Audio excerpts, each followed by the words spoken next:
ಬಣ್ಣದ ಲೋಕದಲ್ಲಿ ಹೀರೋ ಆಗಿ ಮಿಂಚಬೇಕಾದವರು ಆಕಸ್ಮಿಕವಾಗಿ ಖಡಕ್ ವಿಲ್ಲನ್ ಆಗಿ ಎಂಟ್ರಿ ಕೊಡ್ತಾರೆ. 6 ಅಡಿ height rough and tough candidate ಇವತ್ತು ನಮ್ಮೊಟ್ಟಿಗಿದ್ದಾರೆ Cheluvaraj sir. Welcome to our podcast. ನಮಸ್ತೆ. So how is life going on? ಮೊದಲಿಗೆ ಗ್ಯಾರಂಟಿ ನ್ಯೂಸ್ ವೀಕ್ಷಕರಿಗೆ, ಕರ್ನಾಟಕದ ಕನ್ನಡಿಗರಿಗೆ ನಿಮಗೆ ನಮಸ್ಕಾರ. ಜೀವನ ಚೆನ್ನಾಗಿ ನಡೀತಾ ಇದೆ. ಈಗ ನಿಮ್ಮನ್ನ ಸ್ಕ್ರೀನ್ ಮೇಲೆ ವಿಲನ್ ಆಗಿ ನೋಡ್ಬಿಟ್ಟಿದೀವಿ ಎಲ್ಲರೂ. ಸೊ ಹಾಗಾಗಿ ಆ ವಿಲನ್ ಗುಣಗಳು ನಿಮ್ಮ ರಿಯಲ್ ಲೈಫ್ ನಲ್ಲಿ ಇದೆಯಾ? ಅಯ್ಯೋ ಇಲ್ಲ ಮೇಡಮ್, ಆ ಥರ ಗುಣಗಳಿಲ್ಲ. ಇದ್ದಿದ್ದರೆ ಎಲ್ಲೋ ಹೊಡೆದಾಕ್ಬಿಟ್ಟಿರೋರೇನೋ. ಪಾತ್ರಕ್ಕೆ ಏನು ಬೇಕೋ ಆ ಥರದಲ್ಲಿ ಖಂಡಿತವಾಗ್ಲೂ ಅದಕ್ಕಂತೂ ಮೋಸ ಮಾಡಲ್ಲ, ಪಾತ್ರಕ್ಕಂತೂ ಮೋಸ ಮಾಡಲ್ಲ. ಪಾತ್ರಕ್ಕೆ ಏನು ಬೇಕೋ ಅದನ್ನು ಕೊಡ್ಕೊಂಡು ಹೋಗ್ತೀವಿ. ನಿಜ ಜೀವನದಲ್ಲಿ ಹಂಗೆ ಬದುಕೋದಕ್ಕೆ ಕಷ್ಟ ಆಗಲ್ಲ ಆ ಥರ. ಸೊ ಯೂಶಲಿ ಒಂದು ಹೀರೋ ಇರ್ಬೋದು ಅಥವಾ ವಿಲ್ಲನ್, ಎಸ್ಪೆಷಲಿ ವಿಲ್ಲನ್ ಅಂದಿದ ತಕ್ಷಣ ಅವರ ಒಂದು ಬೇಸ್ ವಾಯ್ಸ್, ಅದಕ್ಕೆ ಎಲ್ಲರೂ ಹೆದರ್ತೀವಿ. ಬಟ್ ನೀವು ಇಷ್ಟು ಸಾಫ್ಟ್ ಅನ್ನುವಂಥದ್ದು ತುಂಬ ಜನ ಹೇಳಿರುವಂಥದ್ದು, ಅದರಲ್ಲೂ ಆರ್ಟಿಸ್ಟ್ಗಳು ಹೇಳಿದ್ದಾರೆ. ಚೆಲುವರಾಜ್ ಅವರು ಹಾರ್ಟಲ್ಲೂ ಅಷ್ಟೇ, ಜೊತೆಗೆ ಮಾತಾಡೋದ್ರಲ್ಲೂ ಅವ್ರ ವಾಯ್ಸಲ್ಲೂ ತುಂಬ ಸಾಫ್ಟ್ ಸ್ಪೋಕನ್ ಅಂತ. ಇಲ್ಲ, ಅದೇನಾಗೋಗುತ್ತೆ ಅಂದರೆ ನಾರ್ಮಲಾಗಿ ಚೆಲುವರ ಥರ ಮಾತಾಡೋಕೆ ಹೋಗ್ಬಿಟ್ರೆ ಯಾರೂ ಮಾತಾಡಲ್ಲ. ಹೌದಾ? ಎಷ್ಟೋ ಸಲ ಗಲಾಟೆಗಳಾಗೋಗ್ಬಿಟ್ಟಿದೆ. ಓಕೆ, ಜೋರಾಗಿ ಒಂಚೂರು ಏನೋ ಸಮಾಚಾರ ಏನೋ ಅಂತ ಅಂದರೆ ಸಾಕು, ಏನು ಗುರು ಆವಾಜ್ ಆಗ್ತಿದೆ ಅಂತ ಜಗಳಗಳಾಗ್ಬಿಟ್ಟಿದೆ. ಆಗಿದೆ.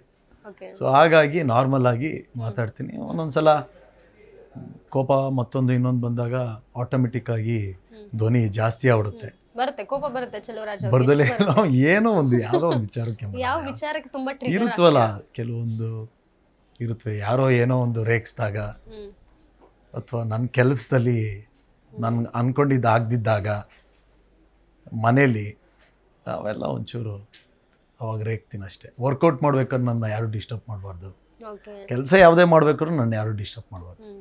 ಅವಾಗ ಕೋಪ ಬರೋ ಸಾಧ್ಯ. ಈಗ ನಿಮ್ಮನ್ನು ನೋಡಿದ ತಕ್ಷಣ ಆಲ್ಮೋಸ್ಟ್ ತುಂಬ ಜನ ಹೇಳಿರ್ತಾರೆ, ನೀವು ಇಂಡಸ್ಟ್ರಿಗೆ ಬಂದಾಗೂ ಅಷ್ಟೇ, ಜೊತೆಗೆ ವೇದ 2 ಇರ್ಬೋದು, ವೇದ ಸಿನಿಮಾ ಇರ್ಬೋದು, ಬಜರಂಗಿ 2 ಸಿನಿಮಾ ಇರ್ಬೋದು, ಈ ಸಂದರ್ಭದಲ್ಲೂ ಸಹ ನಿಮ್ಮ ಇಂಟರ್ವ್ಯೂ ಮಾಡೋವಂಥ ಸಂದರ್ಭದಲ್ಲಿ ಸಾಕಷ್ಟು ಜನ ನೀವು ಹೀರೋ ಅಂದರೆ ಯಾವ ಪಾತ್ರದಲ್ಲಿ ಕಾಣಿಸ್ಕೊಂಡಿದ್ದೀರಾ ಅನ್ನೋ ಥರ ಕೇಳಿದರು. ಬಟ್ ನೀವು ವಿಲನ್ ಅನ್ನುವಂಥದ್ದು ಬಹಳ ಜನಕ್ಕೆ ಆಮೇಲೆ ಗೊತ್ತಾಯಿತು. ಸೊ ಹೇಗೆ ಜರ್ನಿ ಶುರುವಾಯಿತು, ನಿಮ್ಮ ಇಂಟ್ರೆಸ್ಟ್ ಒಲವು ಬಂದಿದ್ದು ಹೇಗೆ ಅಂತ? ಮೇಡಮ್, 2009 ನಾನು ಆ್ಯಕ್ಚುಲಿ ಇಂಡಸ್ಟ್ರಿಗೆ ಬಂದಿದ್ದು ಒಬ್ಬ ಆರ್ಟ್ ಡೈರೆಕ್ಟರ್ ಆಗಬೇಕು ಅಂತ. ನನಗೆ ಸ್ವಲ್ಪ ಆ ಥರ ಕೆಲಸಗಳು ಮಾಡೋದಕ್ಕೆ ಭಾಳ ಆಸಕ್ತಿ ಜಾಸ್ತಿ. ಇನ್ಫ್ಯಾಕ್ಟ್ ಮಾಡ್ತಾನೂ ಇರ್ತೀನಿ ಈಗಲೂ ಬಿಡುವಿದ್ದಂಥ ಸಂದರ್ಭಗಳಲ್ಲಿ. ಅಚಾನಕವಾಗಿ ನನಗೆ ಬಣ್ಣ ಒಬ್ಬರು ಹಚ್ಚಿಸಿದ್ರು. ಆ ಬಣ್ಣ ಇಲ್ಲಿವರೆಗೂ ಕರ್ಕೊಬಂತು. 2009 ಕೆಂಪೇಗೌಡ ಅಂತ ಒಂದು ಸಿನಿಮಾ ಸುದೀಪ್ ಸರ್ದು ಶೂಟಿಂಗ್ ನಡೀತಿತ್ತು, ಅದು ನೋಡೋಕೆ ಹೋಗಿದ್ದು ನಾನು ಆ್ಯಕ್ಚುಲಿ. ಅಲ್ಲಿ ಹಿಂಗೆ ಒಬ್ರು ಕರೆದು ಹಿಂಗೆ ಮಾಡ್ತೇನೋ ಅಂದರು. ಸರ್ ಮಾಡ್ತೀನಿ ಅಂದೆ. ಹಾಗೆ ರಾಮಂದು ಲಕ್ಷ್ಮಣಂದು ನನ್ನ ಫ್ರೆಂಡ್ಗೆ ನನಗೂ ಇಬ್ರಿಗೂ ಹಾಕ್ಸಿ ಬಣ್ಣ ಗೆಟಪ್ಪು ಸುದೀಪ್ ಸರ್ ಅಕ್ಕಪಕ್ಕ ನಿಲ್ಲಿಸಿದ್ರು ಅಷ್ಟೇ. ಶ್ರೀರಾಮ ಜಯರಾಮ ಹೋಗಾರೆ ಹಂಗಾಮ ಆ ಸಾಂಗಲ್ಲಿ ಎಲ್ಲೋ ಹಂಗೆ ಕಾಣಿಸ್ತೀನಿ. ಅದು ಪಾಸ್ ಕೊಟ್ಟು ನೋಡಿದ್ರೆ ಕಾಣಿಸ್ತೀವಿಲ್ಲ ಅಂದರೆ ಕಾಣಿಸಲ್ಲ. ಸೊ ಅಲ್ಲಿಂದ ಬಂತು. ಅದಾದಮೇಲೆ ಬಹಳಷ್ಟು ಧಾರಾವಾಹಿಗಳನ್ನ ಮಾಡಿದೆ. ಧಾರಾವಾಹಿ ಅಂತ ಅಂದಾಗ ಮಹಾಭಾರತ ಅಂತ ಒಂದು ಧಾರಾವಾಹಿ ಮಾಡಿದೆ ಉದಯ ಟಿವಿಗೆ. ಅದರಲ್ಲಿ ದುರ್ಯೋಧನ ಆಗಿ ಮಾಡಿದೆ. 4-5 ವರ್ಷ ಮಾಡಿದೆ. ಆ ಪಾತ್ರ ಮಾಡಿದ್ದೇ ನನಗೊಂದು ದೊಡ್ಡ ಕಲಿಕೆ ಸಿಕ್ಬಿಡ್ತು. ಅದಾದಮೇಲೆ ನಾಗಿಣಿ ಅಂತ ಮಾಡಿದೆ, ವಾರಸ್ದಾರ ಮಾಡಿದೆ, ಚಂದ್ರಮುಖಿ ಮಾಡಿದೆ, ಮಹಾಕಾಳಿ ಮಾಡಿದೆ, ವಿಷ್ಣು ದಶಾವತಾರ ಮಾಡಿದೆ. ನಾನು ಮಾಡಿರೋ ಎಲ್ಲ ಪಾತ್ರಗಳು ಕೂಡ ಪೌರಾಣಿಕ ಪಾತ್ರಗಳು. ಆ ಪಾತ್ರಗಳು ನನ್ನನ್ನು ನನ್ನ ಕೆಲಸದಲ್ಲಿ ಒಂದಷ್ಟು ವಿಚಾರಗಳನ್ನ ಕಲಿಸ್ಕೊಡ್ತು. ಆ ಕಲಿಕೆನ ಇನ್ನೂ ಸಿನಿಮಾಗಳಲ್ಲಿ ಪಾತ್ರಗಳನ್ನ ಮಾಡಿದಾಗ ತಗೊಂಡು ಹೋಗ್ತಾ ಇದ್ದೀನಿ. ಅದರಲ್ಲೆಲ್ಲ ನೀವು ನೋಡಿರ್ತೀರ ಅಂದ್ಕೊಂಡಿದ್ದೀನಿ. ಬಜರಂಗಿ 2 ಅದು ನಾನು ಹರ್ಷ ಮಾಸ್ಟ್ರನ್ನ ನನಗೆ ನನ್ನ ಪಾಲಿಗೆ ದೇವರು ಅಂತ ಹೇಳಿದ್ರೆ ತಪ್ಪೇ ಇಲ್ಲ. ಅದರಲ್ಲಿ ಅವರೇ ದೇವರು ಅಂತ ಅಂದರೆ ಓಕೆ, ದೇವ್ರನ್ನ ಯಾವ ರೂಪದಲ್ಲಿ ನೋಡ್ತೀನಿ ಅಂದರೆ ಹರ್ಷ ಮಾಸ್ಟ್ರದ್ದು ರೂಪದಲ್ಲಿ ನಾನು ನೋಡ್ತೀನಿ, ಶಿವಣ್ಣನ ರೂಪದಲ್ಲಿ ನಾನು ನೋಡ್ತೀನಿ. ಯಾಕಂದರೆ ಅವ್ರು ಕೊಟ್ಟಿದ್ದು ಅದೊಂದು ಪಾತ್ರ ಇವತ್ತಿಗೂ ನಾನು ಅನ್ನ ಕೊಡ್ತಾಯಿದ್ದೆ. ಹರ್ಷ ಅವ್ರಿಗೆ ನಿಮ್ಮ ಮೇಲೆ ಸಾಕಷ್ಟು ಅಂದರೆ ತುಂಬ ಅಪಾರವಾದ ನಂಬಿಕೆ ಇದೆ. ಯಾಕಂದರೆ ಅವ್ರ ಪ್ರಾಜೆಕ್ಟ್ ಇರ್ಬೋದು, ನಿಮ್ಮನ್ನ ಅಪ್ರೋಚ್ ಮಾಡ್ತಾರೆ ಅಂತ ನಾನು ಕೇಳ್ಪಟ್ಟೆ.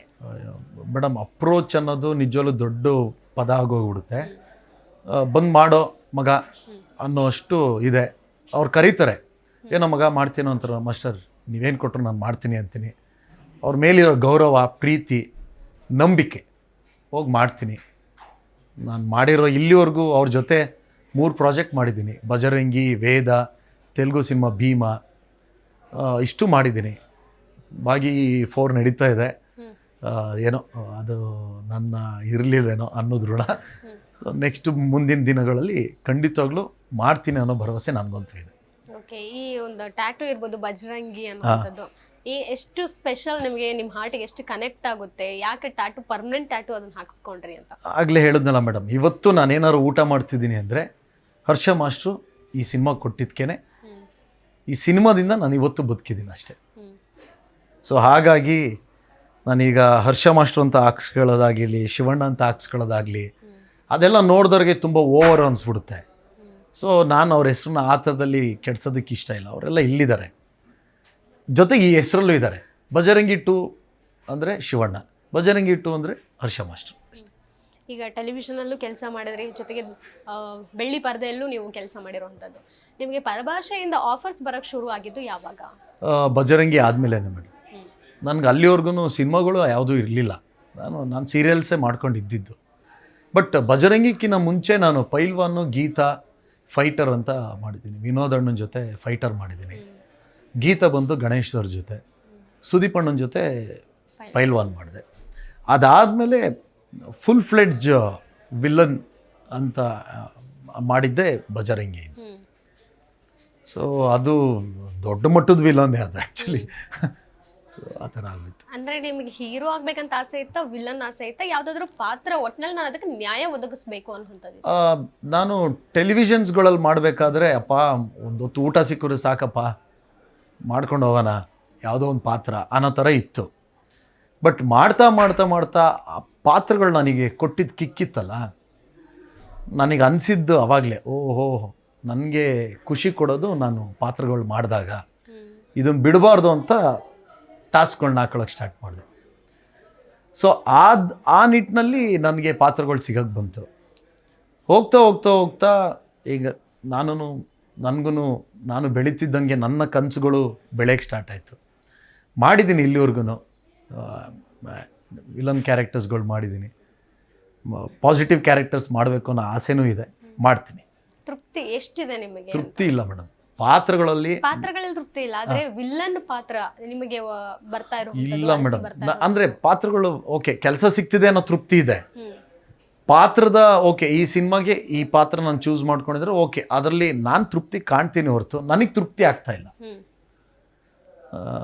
ಈಗ ದೇವಸ್ಥಾನದಲ್ಲಿ ನಿಮ್ಗೆ ಒಂಚೂರು ಪ್ರಸಾದ ಕೊಟ್ರೆ, ಸಿಗದೆ ಹೋದ್ರೆ, ಸಿಕ್ಕಿದ್ರೆ ಸಾಕಪ್ಪ ಪ್ರಸಾದ ಇಷ್ಟು ಬೇಡ, ನಾನು ಆ ಥರ ನೋಡ್ತಿದ್ದೀನಿ. ಬಟ್ ನಂಗೆ ಅದು ಸಾಲ್ತಾ ಇಲ್ಲ, ನನಗೆ ಮೃಷ್ಟಾನ ಭೋಜನನೇ ಬೇಕು. ಸೊ ಚೆಲುವರಾಜ್ ಅವರಿಗೆ ಫುಲ್ ಫ್ಲೆಡ್ಜ್ ಆಗಿ ಒಂದು ನಾಯಕ ನಟ ಪಾತ್ರ ಬೇಕನ್ಸಿದ್ಯಾ? ಖಂಡಿತವಾಗ್ಲೂ ಬೇಕು ಅನಿಸಿದೆ. ಸಿಕ್ಕಿದ್ರೆ ತಿಂದು ಅಗದು ಬಿಸಾಕ್ಬಿಡ್ತೀನಿ ಮೇಡಮ್.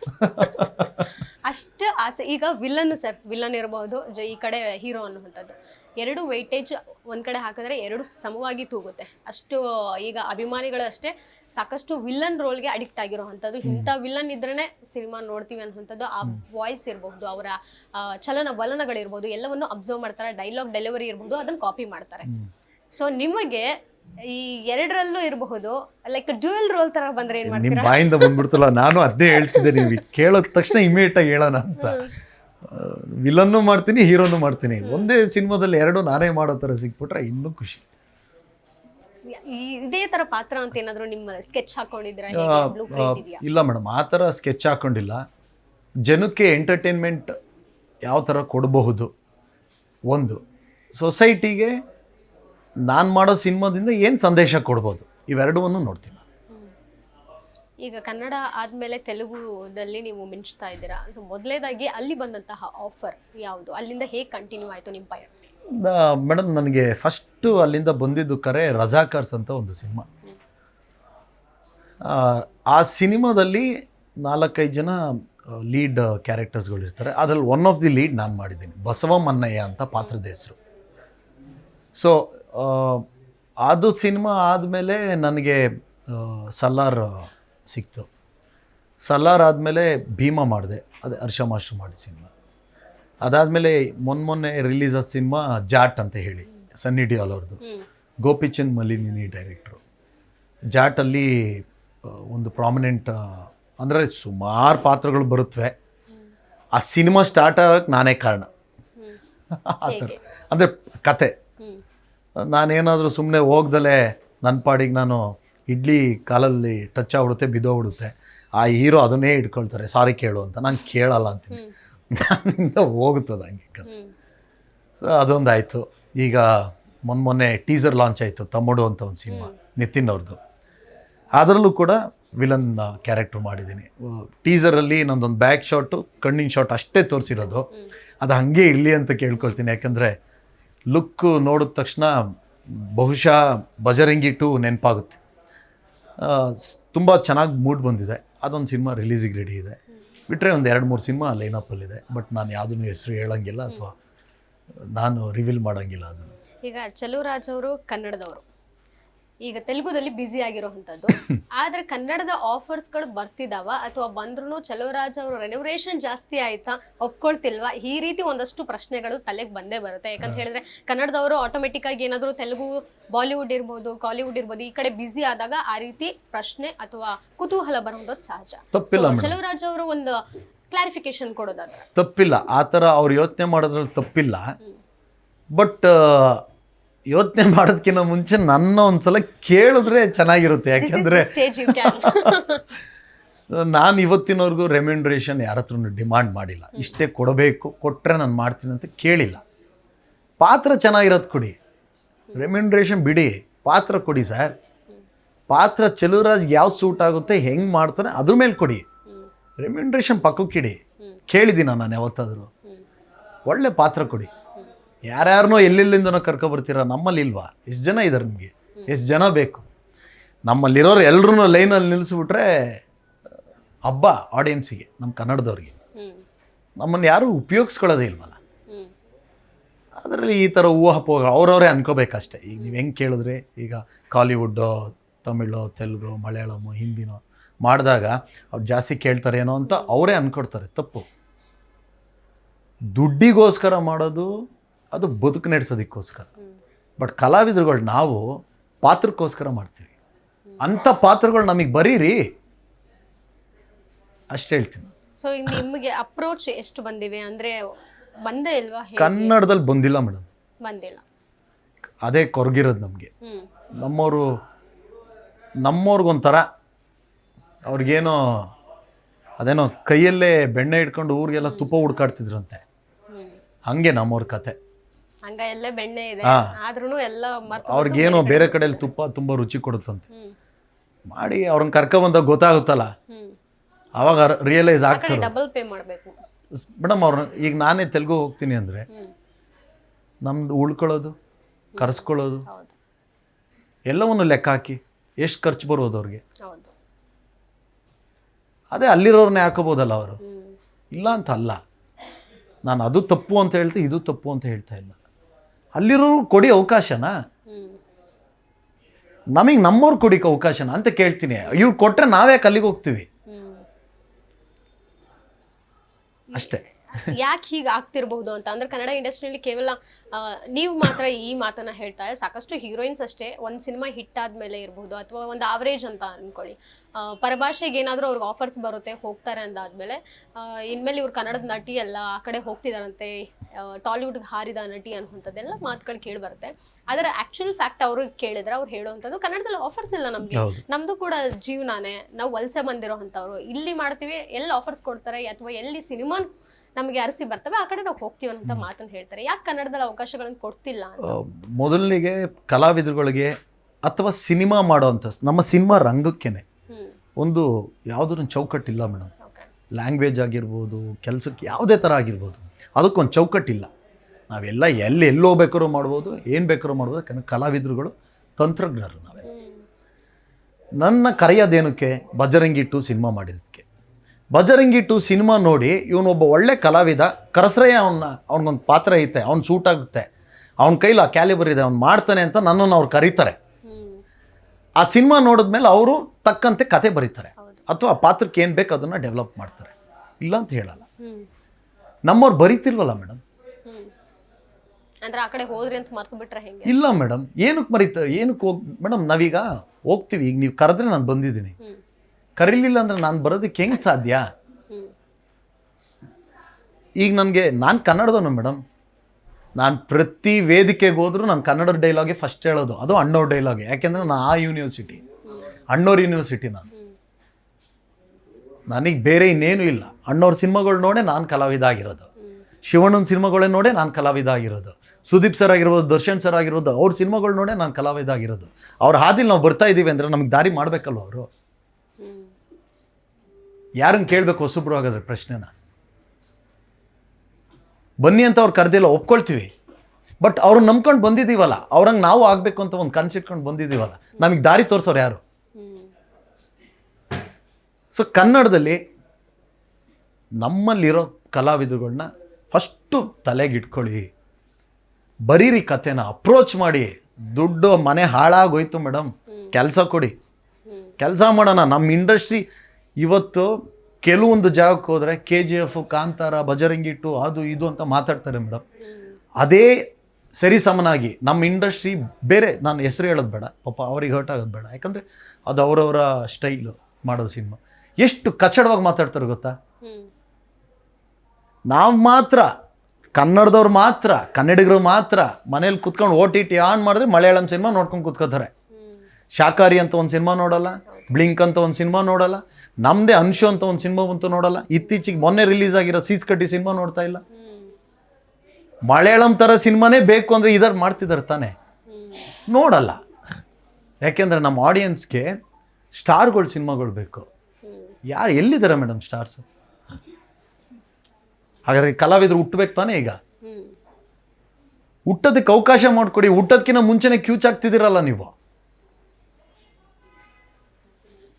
ಇಷ್ಟೇ ನನ್ನ ಪ್ರಶ್ನೆ.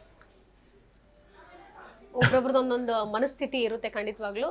ಇನ್ನೊಂದು ಏನಂತ ಹೇಳಿದ್ರೆ, ಪ್ರೇಕ್ಷಕರಿಗೆ ನಾವು ಆ ರೀತಿ ಪ್ರಶ್ನೆ ಮಾಡಿದಾಗ ಅವರು ಆ ರೀತಿ ಒಂದು ನಮಗೆ ಕಾಣಿಸ್ಬೇಕು ಇರಬಹುದು. ಜೊತೆಗೆ ಇನ್ನೊಂದೇನಂದ್ರೆ, ನಾವು ದುಡ್ಡು ಕೊಡ್ತೀವಿ, ನಾವು ಸೂಪರ್ ಸ್ಟಾರ್ ಸಿನಿಮಾನೇ ನೋಡ್ತೀವಿ, ಅದನ್ನ ಯಾರಯ್ಯೋ ನೀವು ಕೇಳಕ್ಕೆ ಅನ್ನೋ ಪ್ರಶ್ನೆಗಳು ಬಂದೇ ಬರ್ತವೆ. 100% ನಾನು ಹೇಳ್ತಿದ್ದೀನಲ್ಲ, ಸೂಪರ್ ಸ್ಟಾರ್ ಸಿನಿಮಾಗಳನ್ನೇ ಅವ್ರು ನಿರೀಕ್ಷೆ ಮಾಡ್ತಿರೋದು. ಸೂಪರ್ ಸ್ಟಾರ್ ಇನ್ನೂ ಒಂದಷ್ಟು ಜನ ಹುಟ್ಟಾಕಿ, ನಿರ್ಮಾಪಕರನ್ನ ಉಳಿಸಿ, ಆ ರೀತಿ ಪಾತ್ರಗಳು, ಗಟ್ಟಿ ಪಾತ್ರಗಳು ಬರಬೇಕು. ಬರಹಗಾರರಿಗೆ ಅವಕಾಶ ಕೊಡಿ. ಮತ್ತೆ ಎಷ್ಟು ಜನ ಬೇಕು ನಿಮ್ಗೆ? ಹೌದು.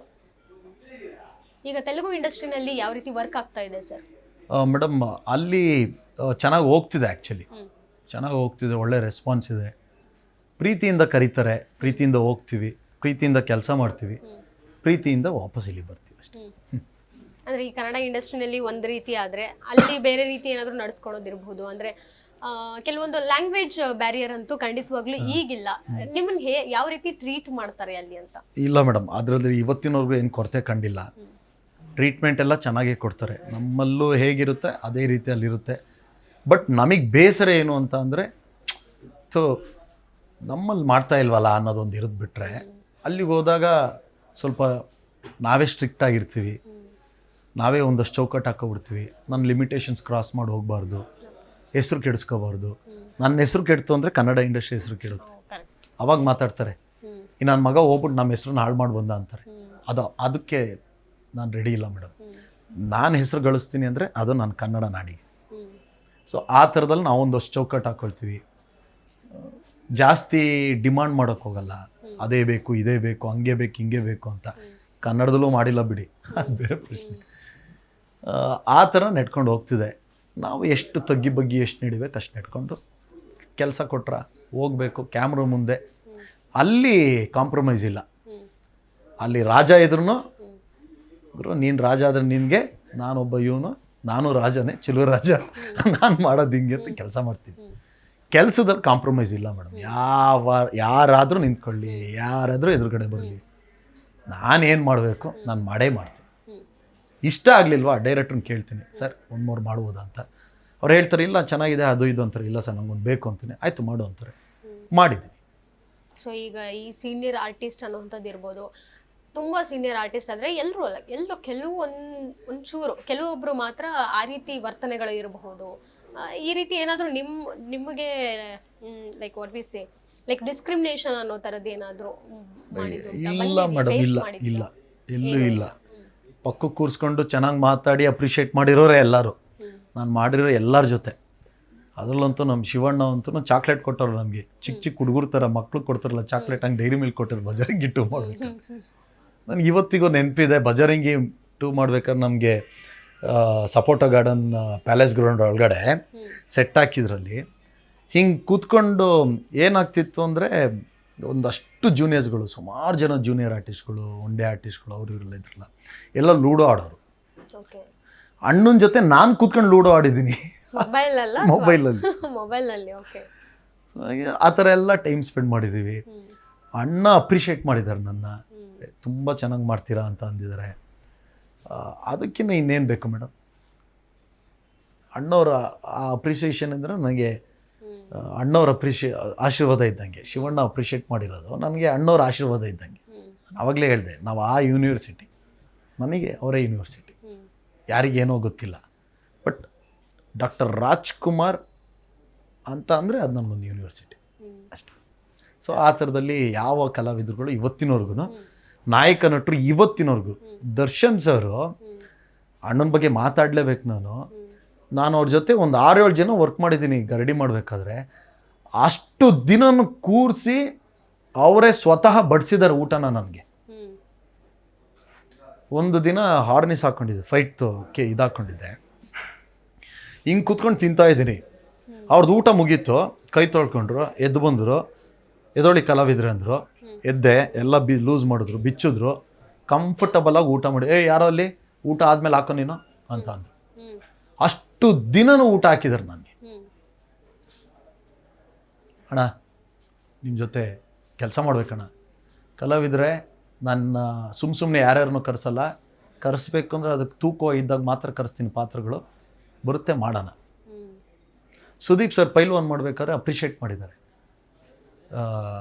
ಕೆರೆ ತಣ್ಣೂರಲ್ಲಿ ನಂದವ್ರದ್ದು ಸುದೀಪ್ ಸರ್ದು ಒಂದು ಫೈಟ್ ಸೀನು, ಅದಕ್ಕಿಂತ ಮುಂಚೆ ನಂದವ್ರದ್ದು ಒಂದು ಚಿಕ್ಕದಾಗೊಂದು ಸಂಭಾಷಣೆ ಇದೆ, ಅಂದರೆ ಟಾಕಿ ಪೋಷನ್ ಇದೆ. ಅದೆಲ್ಲ ಮಾಡಾದ್ಮೇಲೆ ಯಾವ್ದ್ಯಾವ್ದು ಮಾಡಿದ್ದೀರಿ ನೀವು ಅಂತ ಕೇಳಿದ್ರು. ಅಣ್ಣ ಇಲ್ಲ ಅಣ್ಣ, ನಾನು ಸೀರಿಯಲ್ ಆರ್ಟಿಸ್ಟು, ಇದೇ ನಂದು 2ನೇ ಸಿನಿಮಾ ಅಣ್ಣ, ಪೈಲ್ವಾನ್ ಸಿನಿಮಾನೇ 2ನೇ ಸಿನಿಮಾ, ತುಂಬ ಚೆನ್ನಾಗಿ ಮಾಡ್ತೀರ ನೀವು, ಥ್ಯಾಂಕ್ ಯು ಅಣ್ಣ ಅಂದಿದ್ದೀನಿ. ನಮ್ದು ಹಿಂಗೆ ಸ್ಟಾರ್ಟ್ ಆಗ್ತಿರುತ್ತೆ, ಮಾಡೋಣ ಒಟ್ಟಿಗೆ, ತುಂಬ ಚೆನ್ನಾಗಿ ಮಾಡ್ತೀನಿ. ಅಪ್ರಿಷಿಯೇಟ್ ಮಾಡಿದ್ದಾರೆ ಅವರು. ಗಣೇಶ್ ಸರ್ ಅಪ್ರಿಷಿಯೇಟ್ ಮಾಡಿದ್ದಾರೆ. ನಾನು ಮಾಡಿರೋ ಎಲ್ಲರ ಜೊತೆನೂ ಎಲ್ಲರೂ ಅಪ್ರಿಷಿಯೇಟ್ ಮಾಡಿದ್ದಾರೆ. ಸಾಕಲ್ವ, ಇನ್ನೇನು ಬೇಕು? ಆ ಪ್ರೀತಿ ವಿಶ್ವಾಸ ಸಾಕು. ಹಂಗಂತ ಅವ್ರು ಅಪ್ರಿಷಿಯೇಟ್ ಮಾಡೋದಂತ ನಾನಂತೂ ಅದನ್ನು ಯಾವತ್ತೂ ಇದಾಗಿ ತಗೊಂಡಿಲ್ಲ ಮೇಡಮ್. ನಾನು ಡಿಸ್ಟರ್ಬ್ ಮಾಡಿಲ್ಲ ಅವ್ರನ್ನ ಯಾವತ್ತೂ, ಇವತ್ತಿನವ್ರು ಡಿಸ್ಟರ್ಬ್ ಮಾಡಿಲ್ಲ. ಯಾಕಂದರೆ ನಾವೆಲ್ಲ ಅವ್ರನ್ನ ಸ್ಟಾರ್ಸ್ ಥರನೇ ನೋಡ್ಕೊ ಬಂದಿದ್ದೀವಿ. ಅವರೆಲ್ಲರೂ ನಮಗೆ ಸ್ಟಾರ್ಸೇ. ನಾನು ಕಲಾವಿದ ಆಗೋಕ್ಕೆ ಅಥವಾ ಇಂಡಸ್ಟ್ರಿಗೆ ಬರೋಕ್ಕಿಂತ ಮುಂಚೆ ನಾನು ಥಿಯೇಟ್ರಲ್ಲೇ ಅವ್ರು ಸೆಲೆಬ್ರೇಟ್ ಮಾಡ್ತಿದ್ದಿದ್ದು. ಇವತ್ತಿಗೂ ನಾನು ಹಂಗೆ ನೋಡೋಕ್ಕೆ ಇಷ್ಟಪಡ್ತೀನಿ. ದರ್ಶನ್ ಸರ್ ಅಂತ ಹೇಳಿದ್ರಿ, ಅವ್ರ ಜೊತೆ ಕೂಡ ಒಂದಷ್ಟು ಒಡನಾಟ ಇದೆ ನಿಮಗೆ. ಸಿನಿಮಾ ವಿಚಾರವಾಗಿ ಏನಾದರೂ ನೀವು ಅಪ್ರೋಚ್ ಅಂದರೆ ಲೈಕ್ ನೀವು ಹೇಳಿದ್ರಿ ನಾನು ಕೂಡ ಆ್ಯಕ್ಟ್ ಮಾಡ್ಬೇಕನ್ನೋಂತಹ ಆಸೆ ಇದೆ ನಿಮ್ಮೊಟ್ಟಿಗೆ ಅಂತ. ಅವರು ಆ ಹೈಟ್ ಇದ್ದಾರೆ, ನೀವು ಕೂಡ ಸೇಮ್ ಆಲ್ಮೋಸ್ಟ್ ಹೈಟ್ ಅನ್ಕೊಂಡಿದ್ದೀನಿ ನಾನು. ಯಾಕಂದರೆ ಪರ್ಸ್ನಾಲಿಟಿ ಕೂಡ ಆಲ್ಮೋಸ್ಟ್ ಮ್ಯಾಚ್ ಆಗುತ್ತೆ ಸ್ಕ್ರೀನ್ ಮೇಲೆ.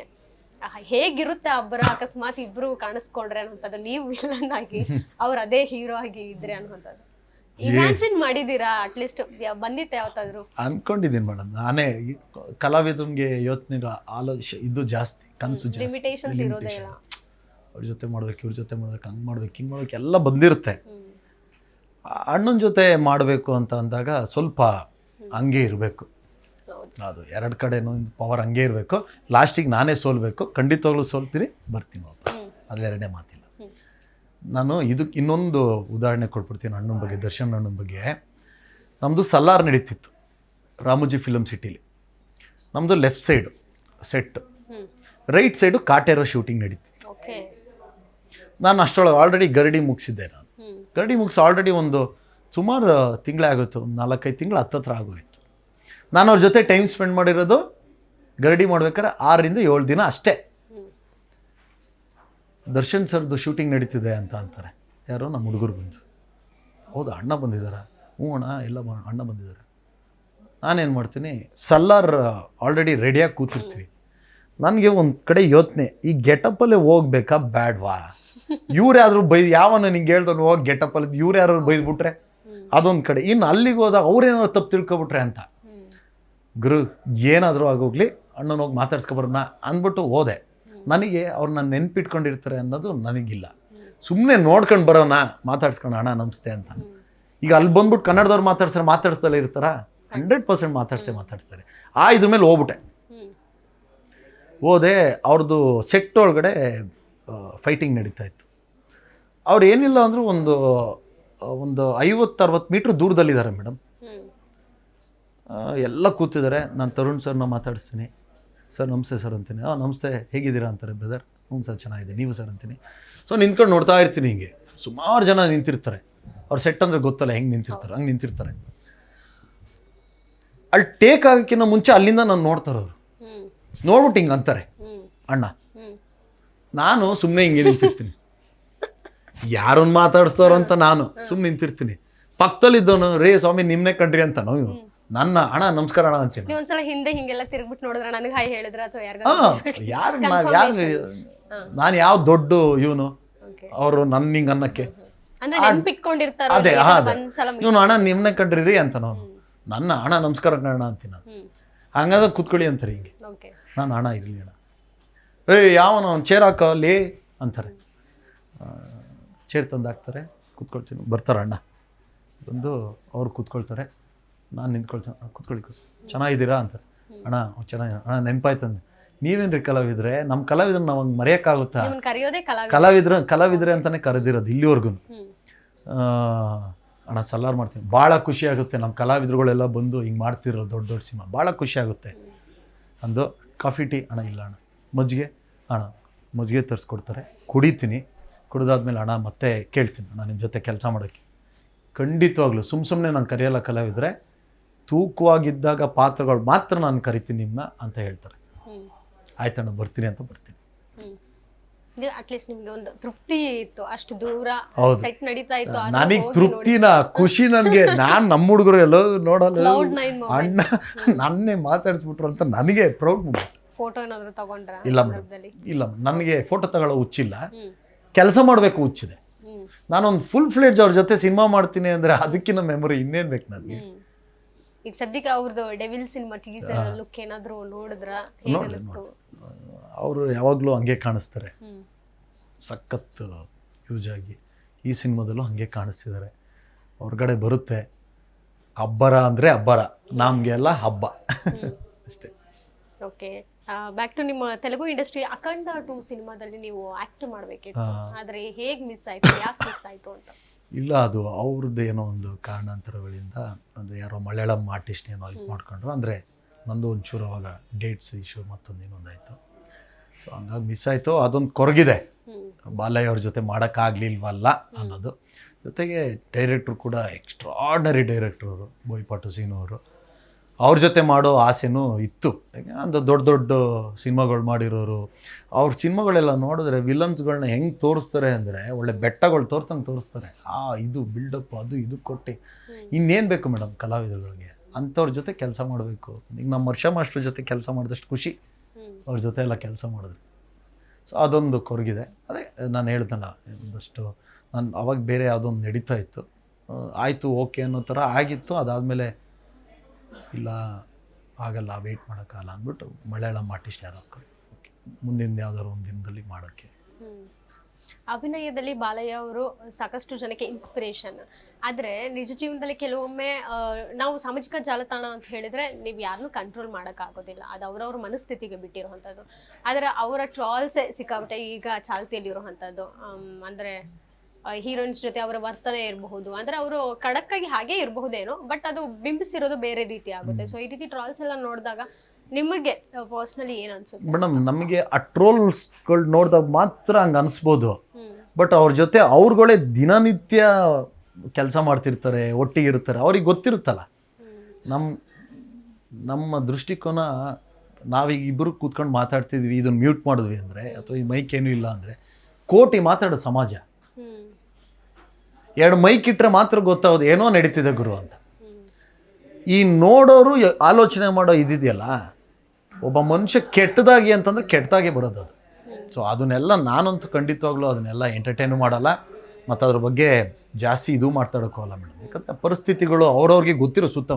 ಈಗ ಒಂದು ನಾಯಕ ನಟಿ ಅವರು ಹಂಗೆ ತಳ್ತಾರೆ ಅಂದಾಗ ಹಿಂಗೆ ಹೋಗುತ್ತೆ ನಗಾಡ್ತಾರೆ ಅಂತ ಅಂದರೆ ಎಷ್ಟು ಸಲ ಆ ಸಿನಿಮಾದಲ್ಲಿ ಆ ಥರ ಅವ್ರ ಜೊತೆ ಫ್ರೆಂಡ್ಶಿಪ್ ಇರ್ಬೋದು ಅಥವಾ ಎಷ್ಟು ಕ್ಲೋಸ್ ಆಗಿರ್ಬೋದು ಅವರು, ಅದನ್ನು ಯಾರೂ ಯೋಚನೆ ಮಾಡಲ್ಲ, ಸುಮ್ಮನೆ ಮಾತಾಡ್ತಾರೆ. ಅಂದ್ರೆ ಸೂಪರ್ ಸ್ಟಾರ್ನ ಎದುರಾಕೊಂಡೆ ಅವ್ರಿಗೆ ಆಫರ್ಸ್ ಸಿಗಲ್ವೇನೋ ಅನ್ನೋ ಕಾರಣಕ್ಕೆ ಅವರು ಸೈಲೆಂಟ್ ಆಗಿ ಸುಮ್ಮನಾಗ್ತಾರೇನೋ ಅನ್ನೋ. ನಾವ್ ಯಾಕೆ ಮಾತಾಡಿ ನಮ್ಮ ಒಟ್ಟಿಗೆ ನಾವೇ ಕಲ್ಲು ಹಾಕಬೇಕು ಹೇಳಿ. ಓಕೆ, ಕ್ವಶನ್ ಮೂವ್ ಮಾಡ್ತೀನಿ ನಾನು. ಯಾರೋ ಮೊನ್ನೆ ಮಾತಾಡಿದ್ರಲ್ಲ, ತಮಿಳೇ ನನ್ನ ಫಸ್ಟ್ನೇ ಭಾಷೆ, ನಾನು ಕಲ್ತಿದ್ದು ಅದು ಇದು ಅಂತ. ಹಂಗೆ ಸುಮ್ಮನೆ ಯಾಕೆ ಕೊಚ್ಚಕ್ಕೆ ಕಲಿಸಿದ್ದು ಮೇಡಮ್, ಅದಕ್ಕೆ ಮಾತಾಡೋದು.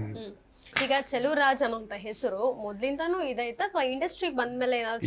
ಇಲ್ಲ ಮೇಡಮ್, ನಮ್ಮ ಅಪ್ಪ ಅಮ್ಮ ಹೆಸರು ಇಟ್ಟಿರೋದು. ನಮ್ಮ ತಾತ ಇಟ್ಬಿಟ್ಟು ಹೋಗ್ಬಿಟ್ರು ಚೆಲುವರಾಜ್ ಅಂತ, ಅದು ಹಂಗೆ ಉಳ್ಕೊಂಡಿದ್ದೆ. ಇಂಡಸ್ಟ್ರಿಗೆ ಬಂದ್ಮೇಲೆ ಚೇಂಜ್ ಮಾಡ್ಕೊಂಡು? ಇಲ್ಲ ಮೇಡಮ್, ಅದನ್ನು ರಾಜ್ ಅಂತ ಶಾರ್ಟ್ ಆಗಿ ಇಟ್ಕೋಬೇಕು ಅಂತ ನಂಗೆ ಭಾಳ ಆಸೆ ಇದೆ. ಅದು ನಿಮ್ಮ ಚಾನಲಿಂದನೇ ಆಗೋಗ್ಬಿಡ್ಲಿ ಅದು. ರಾಜ್, ಚೆಲುವರಾಜಿನ ಮುಂದಕ್ಕೆ ರಾಜ್. ಸೊ ಅದನ್ನೇ ನಾನು ಕೇಳ್ಬೇಕು ಅನ್ಕೊಂಡಿದ್ದೆ, ಇಂಡಸ್ಟ್ರಿಗೆ ಬಂದ್ಮೇಲೆ ಏನಾದ್ರು ಚೇಂಜ್ ಮಾಡಬೇಕು ಅಂತ ಮೈಂಡ್ ಸೆಟ್ ನಿಮಗೆ ಇದೆ. ಸುಮಾರು ಸಲ ಇದೆ. ಕೆಲವೊಂದು ಸಲ ಈ ತೆಲುಗು ತಮಿಳ್ ಶೂಟಿಂಗ್ ಎಲ್ಲ ಹೋದಾಗ ಚೆಲುವರಾಜ್ ಅಂತ ಕರೆಯೋದೇ ಇಲ್ಲ ಅವರು. ಸೆಲ್ವರಾಜ್ ಅಂತಾರೆ. ಅವರಿಗೆ ಚಾ ಬರೋಲ್ಲ, ಸಾ ಚಾ ಹೋಗ್ಬಿಟ್ಟು ಸಾ ಅಂತಾರೆ. ನನಗೆ ನನ್ನ ಇದ್ರ ಮೇಲೂ ಕ್ಯಾರಮನ್ ಮೇಲೂ ಹಂಗೆ ಬರೆದಿರ್ತಾರೆ. ನನಗೆ ಸರ್ ಕೂಪಿಟ್ರಾರ್ಕ್ರಿ ಸರ್ ಅಂತಂದ್ರೆ ಹೋಗೆ ಬುತ್ತಿನ ಅಂತೀನಿ. ನನಗೆ ಹಂಗಾಗಿ ಬರೀ ನಾನು ಹಿಂದಿಲಿ ರಾಜ್ ಅಂತಲೇ ಕರಿತಿದ್ದೆ. ನಾನು ಜಾಟ್ ಮಾಡಬೇಕಾದ್ರೆ ರಾಜ್ ಅಂತಲೇ ಕರಿತಿದ್ರು. ಇದನ್ನು ಸ್ಟಾರ್ಟ್ ಮಾಡಿದ್ದಾರೆ ಅಂದರೆ ಸನ್ನಿ ಡಿಯೋಲ್ ಅವರು. ನನ್ನ ಹೆಸರು ಪರಿಚಯ ಮಾಡಿಕೊಟ್ಟಾಗ ಚೆಲುವರಾಜ್ ಅಂದರೆ ವಾಟ್ ಅಂದರು. ಸರ್ ಚೆಲುವರಾಜ್ ಅಂತ. Okay Rajesh, I think so Rajesh. Okay fine, okay Raj, okay ಅಂದರು. ಓಕೆ ಸರ್ ಅಂತ ಎಲ್ಲರೂ ಹಂಗೆ ಕರೆಕ್ಟ್ ಸ್ಟಾರ್ಟ್ ಡೈರೆಕ್ಟ್ರು ಮತ್ತು. ಸೊ ಈಗ ನಮ್ಮ ಗ್ಯಾರಂಟಿ ನ್ಯೂಸ್ ಚಾನಲ್ ಕಡೆಯಿಂದ ನನ್ನ ಹೆಸರು ರಾಜ್ ಅಂತ. ಓನ್ಲಿ ರಾಜ್. ಓಕೆ, ಈಗ ಮಿಸ್ಟರ್ ರಾಜ್ ಅವರೇ, ತೆಲುಗು ಒಂದಷ್ಟು ಆಫರ್ಸ್ ಆಯಿತು, ಅಪ್ಕಮಿಂಗ್ ಪ್ರಾಜೆಕ್ಟ್ಸ್ ಅನ್ನೋವಂಥದ್ದು ಬೇರೆ ಯಾವುದಿದೆ, ಬೇರೆ ಯಾವ್ದು ಮಾಡ್ತಾ ಇದ್ದಾರೆ ಇಂಡಸ್ಟ್ರಿನಲ್ಲಿ? ಮೇಡಮ್ ಕನ್ನಡದಲ್ಲಿ ಇದು ಹೇಳ್ಬೇಕೋ ಬೇಡೋ ಗೊತ್ತಿಲ್ಲ, ಬಟ್ ಆದರೂ ಹೇಳ್ತೀನಿ, ಬಾಯಿ ತಡಿತಾ ಇಲ್ಲ. ನಾವೇ ಒಂದು ಚಿಕ್ಕದಾಗ ಒಂದು ಟೀಮ್ ಮಾಡ್ಕೊಂಡಿದ್ದೀವಿ. ಒಂದು ಸಬ್ಜೆಕ್ಟ್ ಕೂಡ ರೆಡಿಯಾಗಿದೆ. ಸೊ ನಾಯಕ ನಟನಾಗಿ ಮಾಡುವಂತಹ ಎಲ್ಲ ಸಾಧ್ಯತೆಗಳು ಇದೆ, ನಡೀತಾ ಇದೆ ಮೇಡಮ್. 3 ಪ್ರಾಜೆಕ್ಟ್ ಇದೆ. ಫಸ್ಟ್ ಅದರಲ್ಲಿ ಒಂದು ಸ್ಟಾರ್ಟ್ ಮಾಡಿ ಅದಾದಮೇಲೆ ಮಿಕ್ಕಿದೆ ಅನೌನ್ಸ್ ಮಾಡೋಣ ಅಂತ ಬಿಟ್ಟರೆ, ಇನ್ನು ತೆಲುಗಲ್ಲಿ ಅದೇ ಹೇಳಿದಲ್ಲ 3 ಪ್ರಾಜೆಕ್ಟ್ ಆಲ್ರೆಡಿ ಕಮಿಟ್ ಆಗಿದ್ದೀನಿ. ಬಟ್ ನಾನು ಅಫಿಷಿಯಲಿ ಎಲ್ಲೂ ಅನೌನ್ಸ್ ಮಾಡೋಂಗಿಲ್ಲ ದೊಡ್ಡವ್ರ ಜೊತೆ. ಓಕೆ, ಈಗ ರಾಜ್ ಅವ್ರ ಪರ್ಸನಲ್ ಲೈಫಿಗೆ ಸ್ವಲ್ಪ ಬರೋಣ. ಇಂಡಸ್ಟ್ರಿ ಹೊರತುಪಡಿಸಿ ನೀವು ತುಂಬ ಸೆನ್ಸಿಟಿವ್ ಹೇಗೆ ಅಂತ? ಸೆನ್ಸಿಟಿವ್ ಅಂದರೆ ಯಾವ ಥರ ಮೇಡಮ್? ಅಂದರೆ ಯಾರಾದರೂ ಏನಾದರೂ ಅಂದ ತಕ್ಷಣ ಬೇಜಾರು ಮಾಡ್ಕೊಳ್ಳೋದು? ನಾನು ಸ್ವಲ್ಪ ಮನಸ್ಸಿಗೆ ಹಚ್ಕೊಳ್ಳೋದು? ನಾನೊಂದು ಸ್ವಲ್ಪ ಎಮೋಷ್ನಲ್ ಫೂಲ್ ಮೇಡಮ್. ನಾನು ಫೂಲಾ? ಎಮೋಷ್ನಲ್? ಓಕೆ, ಫೂಲ್ ಯಾಕೆ? ಅದೇ ಎಮೋಷ್ನಲ್ ಫೂಲ್ ಅಂತ ಅಂದರೆ ನಾನು ಚಿಕ್ಕದನ್ನು ಸಹಿಸ್ಕೊಳ್ಳಲ್ಲ. ತುಂಬ ತುಂಬ ತುಂಬ ಅಂದರೆ ತುಂಬ ಕ್ಲೋಸ್ ಇರೋರು, ತುಂಬ ಹತ್ತಿರಕ್ಕಿರೋರು ಏನಾದರೂ ನನ್ನ ಬಗ್ಗೆ ಗೊತ್ತಿರೋರು ಏನಾದರೂ ಮಾತಾಡ್ಬಿಟ್ರೆ ಅಯ್ಯೋ ಇವನೇ ಹಿಂಗೆ ಮಾತಾಡ್ಬಿಟ್ನ ಅನ್ಸ್ಬಿಡುತ್ತೆ, ಪಟ್ಟನಂಗೆ ಅನ್ಸ್ಬಿಡುತ್ತೆ. ನಾನು ಆ್ಯಕ್ಚುಲಿ ಭಾವಕನಾಗ್ಬಿಡ್ತೀನಿ. ಅದೊಂದು ನನ್ನ ಗುಣನೇ ಹಂಗೆ. ಓಕೆ, ಈಗ ರಾಜ್ ಅವರು ಫ್ರೆಂಡ್ಸ್ನ ತುಂಬ ಗಳಿಸ್ಕೊಂಡಿದ್ದಾರಾ ಅಥವಾ ಕಳ್ಕೊಂಡಿದ್ದಾರಾ? ಗಳಿಸ್ಕೊಂಡು ಇದ್ದೀನಿ, ಕಳ್ಕೊಂಡು ಇದ್ದೀನಿ. ನಾನು ಕಳ್ಕೊಂಡಿಲ್ಲ, ಅವರೇ ಹೋಗಿದ್ದಾರೆ. ನಾನು ಯಾರನ್ನೂ ಕಳ್ಕೊಂಡಿಲ್ಲ ಮೇಡಮ್. ಅವ್ರು ಹೋಗಿರೋದ್ರಿಂದ ಅವ್ರನ್ನ ಕಳ್ಕೊಂಡಿದ್ದೀನಿ ನಾನಷ್ಟೇ. ಯಾವುದಾದ್ರೂ ಒಂದು ಇನ್ಸಿಡೆಂಟ್ ನಿಮಗೆ ಲೈಕ್ ಫ್ಲ್ಯಾಶ್ ಬ್ಯಾಕ್ ಹೋಗಿ ಇದು ಬೇಡ ನನ್ನ ಲೈಫಲ್ಲಿ ಎರೇಸ್ ಮಾಡಿಬಿಡೋದು ಅನ್ನೋಂಥದ್ದು ಯಾವುದಾದ್ರೂ ನಿಮಗೆ ಅನಿಸುತ್ತಾ? ಯಾವತ್ತಾದ್ರೂ ಅನಿಸಿದೆಯಾ? ನನಗೆ ಎರೇಸ್ ಮಾಡಬೇಕು ಅನ್ನೋದಾದರೆ October 29, 2021. October 29, 2021. Okay. Appu sir ಅವತ್ತು ಹೋದರು. ನನ್ನ ಲೈಫಲ್ಲಿ ಏನಾದರೂ ಅದನ್ನು ಎರೇಸ್ ಮಾಡಿ ವಾಪಸ್ ಅದನ್ನು ತರ್ಬೋದು, ಅದು ಮಾಡ್ಬಿಡ್ತಾ ದಿನ. ಅಪ್ಪು ಸರ್ ಅಷ್ಟು ಇಷ್ಟ ನಿಮಗೆ? ಅಪ್ಪು ಸರ್ ಇಷ್ಟ. ಈಗ ನಾನು ಯಾವಾಗಲೇ ಹೇಳಿದೆ, ದರ್ಶನ್ ಸರ್ ಸಿನಿಮಾ ನೋಡ್ತಿದ್ದೆ, ಸುದೀಪ್ ಸರ್ ಸಿನಿಮಾ ನೋಡ್ತಿದ್ದೆ, ಶಿವಣ್ಣನ ಸಿನಿಮಾ ನೋಡ್ತಿದ್ದೆ, ಅಪ್ಪು ಸರ್ ಸಿನಿಮಾ ನೋಡ್ತಿದ್ದೆ. ಎಲ್ಲರೂ ಸಿನಿಮಾ ನೋಡ್ಕೊಂಡು ನಾವು ಸೆಲೆಬ್ರೇಟ್ ಮಾಡ್ಕೊಳ್ತಿದ್ದೆ. ನನಗೆ ಎಲ್ಲರೂ ಈಕ್ವಲ್ಲೇ. ಯಾಕಂದರೆ ಎಲ್ಲರೂ, ನಾನು ಕಲಾವಿದ ಆಗಬೇಕು ಅಥವಾ ನಾನು ಇಂಡಸ್ಟ್ರಿಯಲ್ಲಿ ಕೆಲಸ ಮಾಡಬೇಕು ಅಂದಾಗ ನಾನು ಎಲ್ಲರೂ ಸಮನಾಗೇ ನೋಡಬೇಕು. ನನಗೆ ಇವ್ರ ಮೇಲೂ ಇವ್ರ ಕೀಳು ಇಲ್ಲ, ಎಲ್ಲರೂ ಈಕ್ವಲ್ಲೇ. ಸೊ ಆ ಲಿಸ್ಟಲ್ಲಿ ಸರು ಇದ್ದಾರೆ. ಅದೇ ನಿಮ್ಮ ಬಜರಂಗಿ 2 ಸಿನಿಮಾ ರಿಲೀಸ್ ದಿನ ಯಾಕೆಂದರೆ ಹೋಗ್ಬಾರ್ದಿತ್ತು, ಪರಮಾತ್ಮನ ಪಾದ ಸೇರ್ಕೊಂಡ್ರು, ಆಗಬಾರ್ದಾಗಿತ್ತು ಆ ಘಟನೆ, ಆಗೋಯ್ತು. ಎಲ್ಲಿದ್ರಿ ನೀವು? ಮೇಡಮ್ ನಾವು ಶ್ರೀನಿವಾಸ ಥಿಯೇಟ್ರಿಂದ ಮೇನ್ ಥಿಯೇಟ್ರಿಗೆ ಬರ್ತಾ ಇದ್ದೀನಿ. ಶಿವಣ್ಣ ಜೊತೆನೇ ಇದ್ರಿ ಅವತ್ತು? ಅಣ್ಣ ಮುಂದೆ ಇದ್ರು. ನಾವು ಅಲ್ಲಿಂದ ಮುಗಿಸ್ಕೊಂಡು ಹಿಂಗೆ ಬಂದು ಇಲ್ಲಿಗೆ ಹೋಗ್ತಾ ಇದ್ವಿ. ಒಳಗಡೆ ಹೋಗಿ ಕುತ್ಕೊಂಡಿದ್ದು, ಆಲ್ರೆಡಿ ಟೈಟಲ್ ಗೀಟಲ್ ಎಲ್ಲ ಬಂದು ಸ್ಟಾರ್ಟ್ ಆಗ್ಬಿಟ್ಟಿತ್ತು. ಎಲ್ಲ ಜನ ಎಲ್ಲ ಓ ಸ್ಟಾರ್ಟ್ ಎಲ್ಲ ಥರ ಇತ್ತು. ಪಟಕ್ ಪಟಕ್ ಪಟಕ್ ಅನ್ನೋ ಒಂದೊಂದು ತಲೆನೇ ಎದ್ದು ಹೋಗ್ತಾನೆ ಇದ್ದಾರೆ. ನನಗೆ ಗೊತ್ತಿರಲಿಲ್ಲ, ಆಡಿಯನ್ಸಲ್ಲೇ ಏನು ಗುರು ಹಿಂಗೆ ಹೋಗ್ತಿದಾರಲ್ಲ ಗುರು, ಸಿನಿಮಾ ಇಷ್ಟ ಆಗ್ತಿಲ್ಲೋ ಏನು ಗುರು, ಏನು ನನ್ನ ತಲೆಯಲ್ಲಿ ಈ ಥರ. ನನಗೆ ಆ್ಯಕ್ಚುಲಿ ಅವಾಗ ಗೊತ್ತೇ ಇರಲಿಲ್ಲ ಬಿಡಿ. ನಮ್ಮ ಫೋನಲ್ಲಿ ಮೇಡಮ್ ಅವಾಗ ನಮ್ಮ ಟೆನ್ಷನ್ ಹಂಗಿತ್ತಲ್ಲ. ಪಟಕ್ ನಂಗೆ ಎದ್ದು ಹೋಗಿ ಖಾಲಿನೇ ಆಗೋಯ್ದ್ರು 5 ನಿಮಿಷದಲ್ಲಿ. ಥಿಯೇಟ್ರ್ ಜನನೇ ಇಲ್ಲ. ಆಮೇಲೆ ಇವರು ಹೋಗ್ಬಿಟ್ರು, ನಿವೇದಿತಾ ಮೇಡಮ್ ಅವರಿದ್ದರು, ಮತ್ತು ಇನ್ನೊಂದು 2-3 ಜನ ಇದ್ದರು. ಅಣ್ಣ ಥಿಯೇಟ್ರಿಗೆ ಬರೋದಕ್ಕಿಂತ ಮುಂಚೆನೇ ಹೋಗ್ಬಿಟ್ಟಿದ್ದಾರೆ, ನಮ್ಗೆ ಗೊತ್ತೇ ಇರಲಿಲ್ಲ. ನೋಡಿದ್ರೆ ಅಕ್ಕಪಕ್ಕದಲ್ಲಿ ಹಿಂಗೆ ಆಗಿದೆ ಅಂತ. ನನಗೇನು ತಲೆನೇ ಓಡಲಿಲ್ಲ ಬಿಡಿ.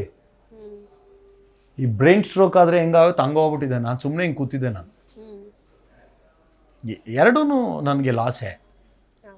ಒಂದು ಅಪ್ಪು ಸರ್, ಇನ್ನೊಂದು ಸಿನಿಮಾ, ಎರಡೂ ಲಾಸೇ. ನನಗೆ ನಿಜವಾಗ್ಲೂ ಬ್ರೈನ್ ಸ್ಟ್ರೋಕ್ ಆದಾಗ ಹೆಂಗಿರ್ತಾನೋ ಒಬ್ಬ ಪೇಷಂಟ್, ಹಂಗೆ ಆಗೋಗ್ಬಿಟ್ಟಿದ್ದೆ ನಾನು. ಅದರಿಂದ ಹೊರಗಡೆ ಬರೋದಕ್ಕೆ ನಾನೊಂದು 6-7 ತಿಂಗಳು ಟೈಮ್ ತೊಗೊಂಡಿದ್ದೀನಿ. ಅಂದರೆ ಅಷ್ಟು ಫಿಟ್ನೆಸ್ ಇರಬಹುದು, ಎಲ್ಲವೂ ಇದ್ದು ಒಂದು ಲಾಸ್ಟ್ ಪ್ರಶ್ನೆ ಬಂತು, ಯಾಕೆ ಹೇಗೆ ಅನ್ನುವಂಥದ್ದು. ನಿಮಗೆ ಕೂಡ ಕೆಲವೊಂದ್ಸಲ ಅನ್ನಿಸ್ತಿರುತ್ತೆ, ಆರ್ಟಿಸ್ಟ್ ಇರಬಹುದು, ಯಾರೇ ಇರ್ಬೋದು, ಎಷ್ಟೇ ಒತ್ತಡ ತಗೊಂಡು ನಾವು ಪರಿಶ್ರಮ ಪಟ್ಟು ಕೆಲಸ ಮಾಡಿದ್ರು ಯಾವಾಗ ಜೀವ ಹೋಗುತ್ತೆ ಅನ್ನೋಂಥದ್ದು ಗೊತ್ತಿರಲ್ಲ. ಸೊ ಏನು ಕಲ್ತ್ರಿ ಅನ್ನುವಂಥದ್ದು? ಅವರಿಂದ ಕಲಿತೆ ಅಂದರೆ ಭಾಳಷ್ಟು. ಯಾರಿಂದ ಮೇಡಮ್? ಅವರಿಂದ ಅಂತ? ಅಪ್ಪು ಸರಿಂದ ಆ ಯಪ್ಪ ಹೋದ್ಮೇಲೆ ಉಳ್ಕೊಂಡಿದ್ದ ರೀತಿ ಭಾಳ ಇಷ್ಟ ಆಗೋಯ್ತು. ಆದರೂ ಒಂಥರ ಇನ್ನೊಂದು 100 ವರ್ಷ ಆದಮೇಲೆ ಬಹುಶಃ ನಾವು ರಾಮ ಮತ್ತು ಬುದ್ಧ ಇವನ್ನೆಲ್ಲ ಹೆಂಗೆ ಪೂಜಿಸ್ತೀವೋ ಆ ಥರ ಆಗೋಗ್ತಾರೆ ಗುರು. ಅವರೆಲ್ಲ ಹಿಂಗೇನೋ ಆಗಿದ್ದು ಅನ್ನೋ ಕ್ವಶನ್ ಬಂದ್ಬಿಡುತ್ತೆ. ಅವ್ರು ಮಾಡಿ ಉಳ್ಸೋಗಿರೋ ಕೆಲಸಗಳಿದಾವಲ್ಲ, ಆ ಕೆಲಸದಲ್ಲಿ ಅವರು ಜೀವಂತವಾಗಿದ್ದಾರೆ. ಸೊ ಅದನ್ನು ನನಗೆ ಭಾಳ ಇಷ್ಟನೂ ಆಯಿತು. ನಾವು ಹಂಗೆ ಮಾಡ್ಬೋದಲ್ಲ. ಈಗ ಅವ್ರು ನೋಡ್ಕೊಂಡು ಸಿನಿಮಾಗೆ ಬಂದಿದ್ದೀವಿ, ಅವ್ರು ಮಾಡಿರೋ ಕೆಲಸನ ನಾವು ಮಾಡ್ಬೋದಲ್ಲ ಅನ್ನೋ ಥರ ಅನ್ನಿಸ್ತು. ಬಟ್ ಹೋಗ್ಬಾರ್ದಾಯ್ತು. ಐ ಡೋಂಟ್ ನೋ, ನಿಮಗೆ ನೀವು ಕಮಿಟೆಡ್ ಮದುವೆ ಆಗಿದೆಯಾ ಹೇಗೆ? ನಿಮ್ಮ ತೀರಾ ಪರ್ಸ್ನಲ್ ಬಗ್ಗೆ ಫ್ಯಾನ್ಸಿಗೆ ಗೊತ್ತಿಲ್ಲ, ನಿಮ್ಮ ಫಾಲೋವರ್ಸಿಗೆ ಗೊತ್ತಿಲ್ಲ. ಸೊ ಇಲ್ಲ ಮೇಡಮ್, ನನಗೆ ಮದುವೆ ಆಗಿ 2 ಮಕ್ಕಳಿದ್ದಾರೆ. ಒಂದು ಹೆಣ್ಣು ಪಾಪು ಇದೆ, ಒಂದು ಗಂಡು ಪಾಪು. ಓಕೆ, ಅಂದರೆ ನಿಮ್ಮ ಲವ್ ಬ್ರೇಕಪ್ ಏನಾದರೂ ಇತ್ತ ಹಿಂದೆ ಅಂತ? ಇಲ್ಲ, ಲವ್ ಇಲ್ಲ, ಪೂವು ಇಲ್ಲ, ಎಂಥದ್ದು ಇಲ್ಲ. ನಿಮ್ಮ ಲೈಫಲ್ಲಿ ಯಾವತ್ತೂ ಲವ್ ಆಗಿಲ್ವಾ? ಆಗಿದೆ, ಸುಮಾರು ಜನ ಆಗೋಗ್ಬಿಟ್ಟಿದ್ದಾರೆ. ಸೊ ಈಗ ಪರ್ಟಿಕ್ಯುಲರಾಗಿ ಅದನ್ನು ನಿಮ್ಮ ಪ್ರೆಸೆಂಟ್ ಫಿಯಾನ್ಸೆ ಜೊತೆ ಏನಾದರೂ ಶೇರ್ ಮಾಡ್ಕೊಂಡಾಗ ನಗ್ತಿರ್ತಾರಾ, ಅಥವಾ ನೀವು? ನಾನು ಮದುವೆ ಹಾಕಿನೋ ಮುಂಚೆನೇ ಹೇಳ್ಬಿಟ್ಟಿದೆ, ನೋಡಮ್ಮ ಹಿಂಗಿತ್ತು, ಮದುವೆ ಆದಮೇಲೆ ಯಾರಾದರೂ ಬಂದು ಹೇಳಿ ಏನಾರು, ಯಾಕಂದರೆ ನಾವು ಆರ್ಟಿಸ್ಟ್ಗಳು ಒಂಚೂರು ಚಿಕ್ಕದ್ರೆ ಸಾಕು ಏನೇನೋ ಆಗೋಗ್ಬಿಡುತ್ತೆ, ಮುಂಚೆನೇ ಹೇಳ್ತಾ ಇದ್ದೀನಿ ಅಂತೆಲ್ಲ ಹೇಳ್ಬಿಟ್ಟಿದೆ. ಅದೇನು ತೊಂದರೆ ಇಲ್ಲ ಮೇಡಮ್. ಈಗ ಮ್ಯಾರೇಜ್ ಸರ್ ಅದೊಂದು ರೀತಿ ಲೈಕ್ ಡ್ರೀಮ್ ಅಂತ ಹೇಳ್ಬೋದು. ಫಸ್ಟೇ ಮದುವೆ ಆಗೋಕ್ಕಿಂತ ಮುಂಚೆ ಗಂಡು ಹೆಣ್ಣು ಮಧ್ಯೆ ಮುಚ್ಚಿಡಬಾರ್ದು ಅನ್ನೋ ವಿಚಾರಗಳಾದರೆ ಯಾವ್ದಿರ್ಬೋದು? ಏನಾದರೂ ಒಂದು ಟಿಪ್ಸ್? ಫಸ್ಟ್ ಪಾಯಿಂಟ್ ಇದೆ, ಫಸ್ಟ್ ಪಾಯಿಂಟ್ ಇದನ್ನೇ ಮುಚ್ಚಿಡಬಾರ್ದು. ಯಾರನ್ನ ಲವ್ ಮಾಡ್ತಿದ್ದೆ, ಯಾರ ಜೊತೆ ಹೇಳಿದ್ಮೇಲೆ ಸಮಸ್ಯೆ ಆದರೆ ಅದನ್ನು ಹೇಳೋ ರೀತಿಲಿ ಹೇಳಬೇಕು. ಹೆಂಗೆಂಗೋ ಹೇಳ್ಬಿಟ್ರೆ ಅವ್ರಿಗೂ ಡೌಟ್ ಬಂದ್ಬಿಡುತ್ತೆ.